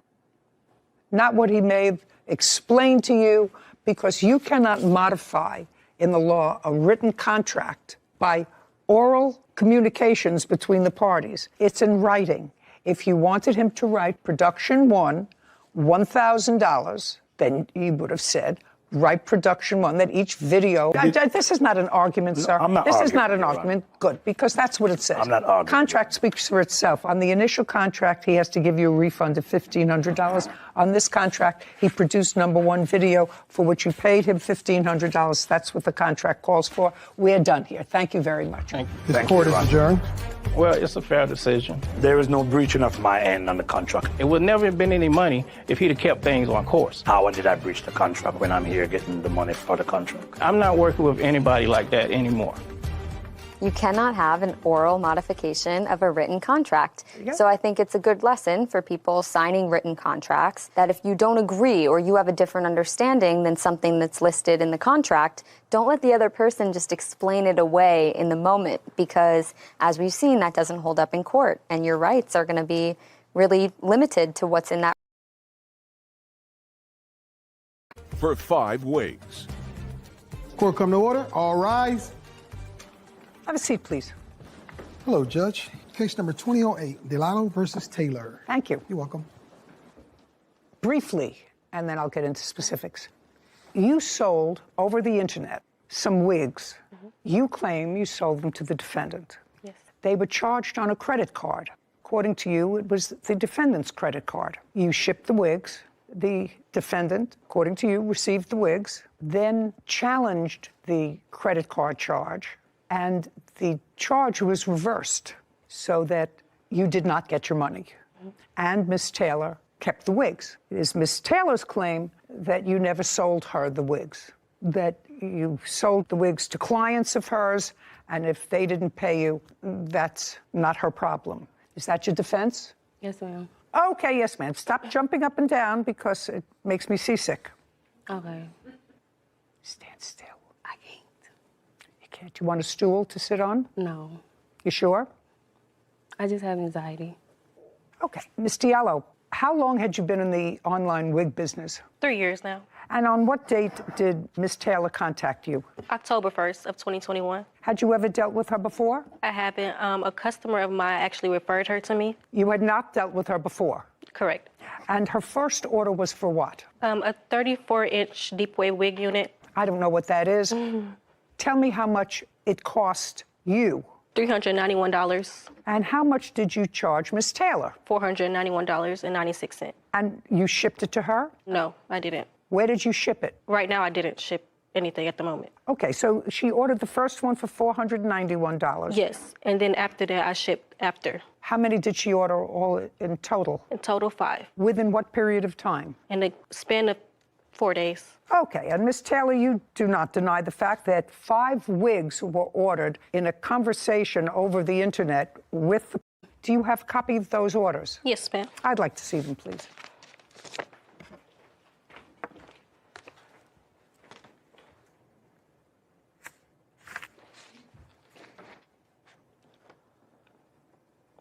Who's Joyce? One of my clients. Your Honor, that's her. Shh. Do you have a MasterCard? No, ma'am.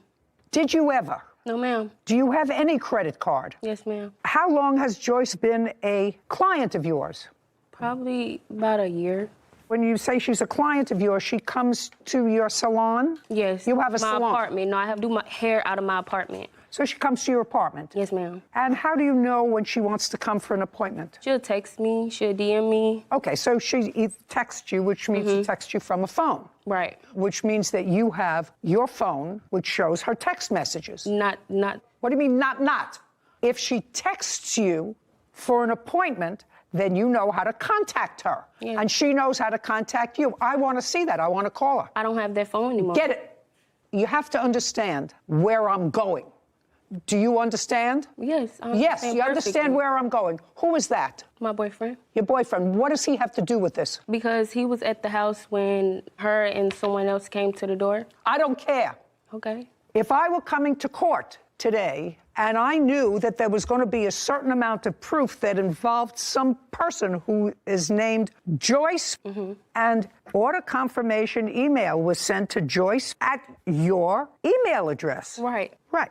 And Joyce is somebody who was a client of yours for a year, not too long ago, who's no longer a client of yours. Not uh-huh. Isn't an answer. Yes is an answer. Ma'am. But you can't give. Just a second. Well, that's two different things. You see, if she may have blocked your number, she won't block my number. That's not what you told me. You told me you don't have that phone anymore. I don't. Well, And she blocked me. How do I know asked that? her. I don't know. How do I know that? Did. Yeah, right. Okay. Dora Dynasty, is that your? Yes, that's my business. That's your business. Well, these wigs were sent to Dora Dynasty. Right. Right. I know, right. And who is? A client. And is still your client? No. No. Okay. You seem to be having a lot of trouble in your business. How? Yeah. I've been having this trouble ever since the wigs have got delivered, and she hit me about a dispute. Let me explain something to you.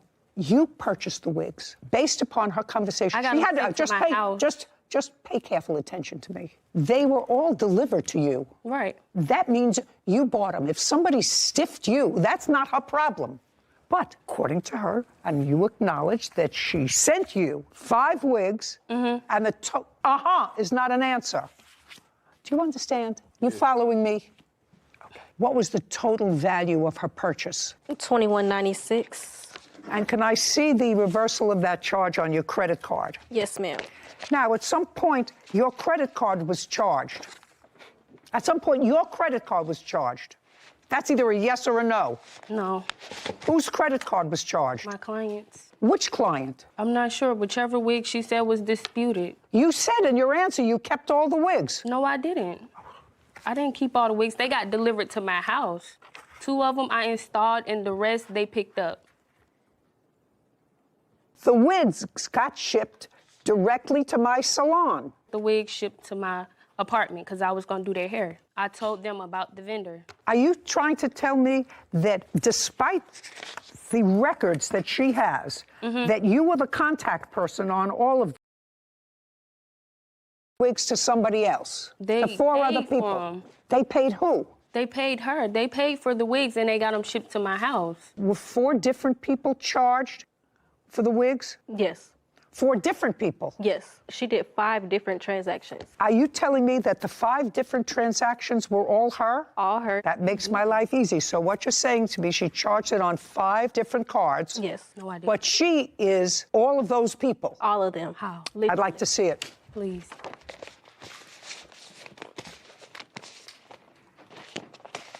And Your Honor, she also admits it on Twitter. She doesn't actually know I have her Twitter account. And this is how she gets them. She orders, May I see it, please? See how you're smiling? Bad. She should have left you home. Man, please. Do you understand? She should have left you home. Nah, they just ain't You communicating should have left right. you home. They ain't communicating right. Still not a good look from you.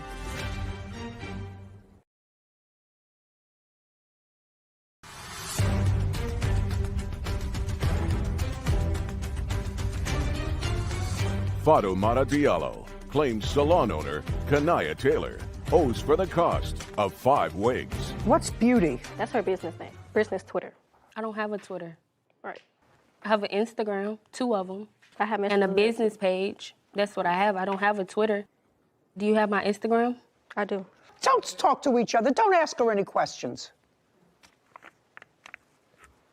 That's so interesting. What? From Dora Salon, is that it? Or Dora Salon? Yes, ma'am. No. I have her LLC. Just a second. Yeah. Can I see that? Yes. Yeah. It's Dora Dynasty. And here's her LLC, so it matches. I'd like to see it. And here you go as well. No. What do you mean, no? No, my business name is Dora Dynasty. Yeah.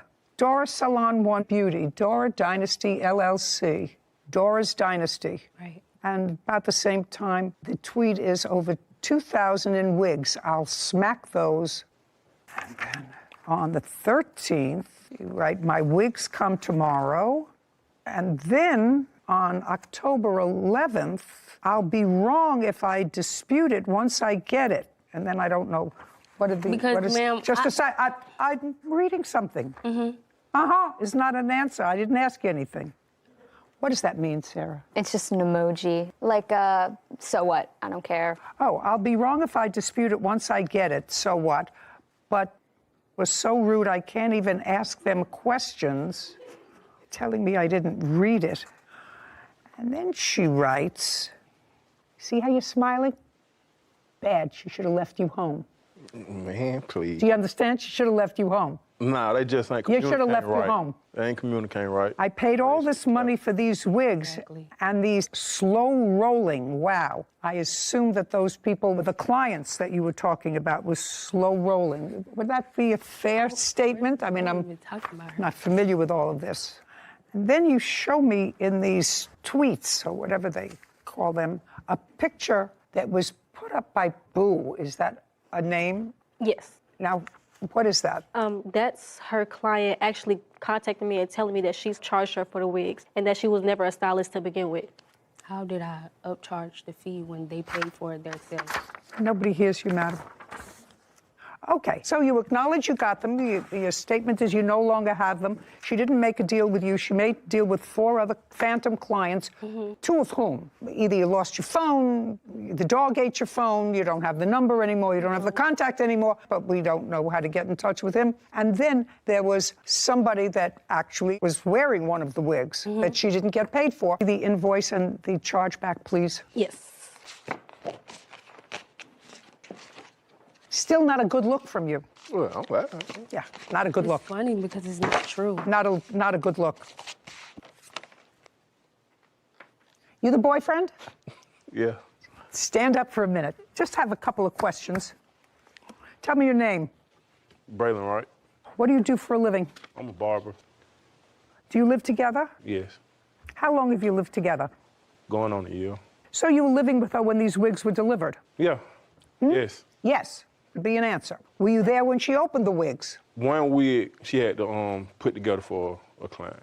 Then she opened, she told me what she was doing. I know her. I don't be in no business like that. So the answer is you were only there when one wig was delivered? I was only there when she opened one wig. When she opened one. And I took her to go pick up a wig from her. Did you drive her there? Yeah. Did you go in with her? No. She came outside. She walked across the street and got it. Don't speak. Don't speak. She walked across the street and got it. From her, yeah. Downtown. Your Honor, she was actually driving. Do you work out of the apartment as well? No. You work out of a shop? Yes. Are you ever there when your girlfriend is working on clients in your house, in your apartment? Yeah, I've been there. Often? Not really, I be gone. Working hours, I'm working. If she work at the house, I'm working at the shop. How many rooms are in the place where you and the defendant live? At the time, we was in a 2-bedroom apartment. And who was there, just the 2 of you? No, we had a roommate. So you had 1 bedroom for yourselves, you had a roommate, and then there was a common area, kitchen, living room, right? Yes. Where did she conduct her salon business, in what room? What it would be like dining room area connected. In the dining room? Yeah. And is that where she kept her equipment? Yes. Maybe 1 she was working on the door, 2, maybe 2 at the most. You paid rent in the apartment? Did I pay rent? Nah. Did she pay rent? Yes. How much? It was like, what, $1,200? Don't ask her anything. $1,200. I don't pay the rent, $1,200. I don't pay it, so I don't know. Why don't you pay anything towards rent? I don't have to pay the rent if I pay the bills, I pay car notes, I pay different stuff. We 50-50. Well, if it's 50-50, then you would also pay part of the rent. Not if it add up to both our car notes, rent, which really be a little bit more. Okay, so you pay the other bills, she pays the rent. Yeah, I moved in with her. I ain't lived there the whole time. I thought it was only like a year. She was already staying there. I moved in. With what did you pay the car note? With a check? No, I pay with either a car or my money. Your girlfriend, does she have a car? Does she have a car? Yes, yes or no? Not right now, she did. Did she? Yes. What kind of a car did she have? Chevrolet Sonic. And what happened to that car? It got, whatever, repoed. It was repossessed. They was scamming me on my insurance. Just a second. I didn't ask you anything. I'm asking your witness. Okay. You brought him. All right. I'm not the only person you suing If I pulled up nobody and bought a vehicle, why wouldn't I nobody take that? is listening to you. Okay, well, can I leave? No.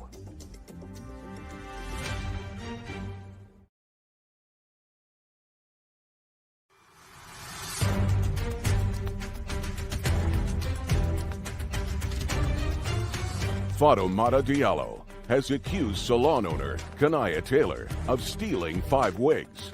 Kanaya says Fatoumata was trying to scam her. So the car was repossessed. When? Don't look at her. Give me a month, give me a year. Was it recent, in the last 3 months, 4 months? I can't give you a month. So it was repossessed because of non-payment of whatever the note was, because that's the only basis to repossess a car. Okay. Now, we're living in this 2-bedroom apartment with a roommate. Uh-huh is not an answer. Yeah. Yes is an answer. And you're no longer living in that apartment. No. And what happened to that apartment? I moved. She moved with me. Okay. You moved when? November. November of 2021. Yes. Just about the time of all these disputes over wigs. Did your roommate remain in the apartment? Yes. Did you have a lease in that apartment? Yes. Was your lease over, or did you move out during the lease? It was over, and I renewed it for my roommate. Now, the lease was in your name. Mm-hmm. Uh-huh is not an answer. Yes is an ma'am. answer, and you renewed the lease even though you moved out. Yes, ma'am. Where are you living now? In Conyers. What kind of place? House. And I pay all the bills. And what does your girlfriend do? She works. What does she do? She does lashes. She does hair. She does nails. She's an entrepreneur. Does she have a website? Yes. Yes. What's the name of her website? You think? Yeah, I think. I don't be on her. I don't shop with her. Got it? Looking. Did you have a conversation with Miss Taylor about these 5 wigs? Did you have a conversation with her? Yes. Do you have a cell phone? Me? No. Did you ever have a cell phone? Yes. What happened to your cell phone? I broke it, so I went on another one. And you didn't get another one? It have to get sent to the house. I just broke it. Like, I just broke it. You just broke it? Yeah. So last you week. have a cell phone. Tell me how you broke the cell phone. I got real angry and I threw it. You got angry with somebody? Yes. And tell me how your girlfriend lost her cell phone. Oh, she gave it to me. And when did she lose her cell phone? She gave me that phone. I bought her another phone. She gave me that phone. So she gave you, around. just a second. So she gave you the phone that she had been using. Yes. Which had Joyce information on it. That was the phone she gave you. Sit down. Ms. Taylor, you want to be in business, you have to pay for what you ordered. It's absolutely, I'm not speaking to you, it's absolutely outrageous that she sent you these wigs, they were delivered to your house, and she not only doesn't have the wig, she doesn't have not only her profit, she doesn't have any money. And you've got a lot of clients that you can't identify, and phones that got lost, and information that you don't have. And information that you don't have, that you don't have. Clients that are no longer clients, that blocked you. I mean, people who block you after you work for them for a year, that means that you're either doing a lousy job. No, because the way she came at me, I actually chumped them off because I feel like you're messing up my business. So I chumped them off, and I guess she didn't want to reply, and she just blocked me. 2196, judgment for the plaintiff. Your Honor, I have other text messages. I was out of business for like month and a half. I have to tell you something. I can't discern whether you lost business or not because of this. I cannot discern that. I can give you back the money that you lost as a result of shipping her 5 wigs and not getting compensated for it. And I also have court fees, and I ordered a PI as well. But That I will hear. For wigs. What were your scammer? court fees? I'm not the only person you suing. If I I'm pulled not, up nobody and bought a wig, why wouldn't I is listening to you. Okay, well, can I leave? No. 'Cause it's Court fees. like... And I also have my incident report that day. Just a second. Would you please just give me the court fees? You said you had court fees and you hired an investigator. Yes, I did. And I'd like to see that invoice, because that's you're entitled to. I have the text messages of my PI.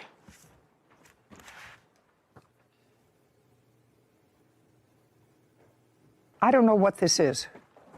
I don't know what this is that you're handing me. I asked you what the court fees were. I have my PI phone number. You have nothing. I didn't print out my court fees, but I do have my more. Do you have an invoice from the investigator that you say that you hired? Messages.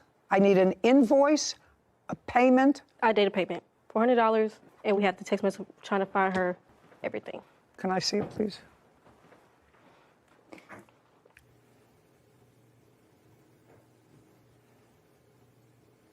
It was $250 for skip tracing and $150 for service. My sales went down. Just a second. Did this person serve her? Yes, they did. $21.96, judgment for the plaintiff. That's it. We're This done. court is adjourned. I never did it. You know, I just got it sent to my house. We went through everything. We had to go through birthdays. It's like saying, oh, I know a friend that they know how to cut hair. Text messages, everything. And then you don't like your haircut. What you want me to pay for your haircut? Like, girl. We literally hawked her down for the information. She honestly messed up my clientele. It would be easy to be forthcoming with me and say, these are the clients who I sold it to. I gave her the information. They were supposed to pay her, whatever, but she didn't. A lot of running around. A lot of running story. around. And there's no question that the plaintiff sold her those wigs. She made a markup. She made a 25% markup. That's okay. And I'm certain that she put in the wigs and made her own markup. Yep. You know, that's commerce. But this ability to reverse charges on a credit card and to have somebody, and it's usually just a person, we're not talking about a committee or a tribunal that determined whether or not the charge was legitimate, just to reverse it. And then where are you? You're left without your product. Very frustrating. It's a double-edged sword. It can be very useful. I've had to do that on a few different occasions. And the process is very hidden and sort of behind the curtain. And I fear for people like the plaintiff who run their own business, hardworking people who make the best money on the internet because there's no overhead fee of running a store.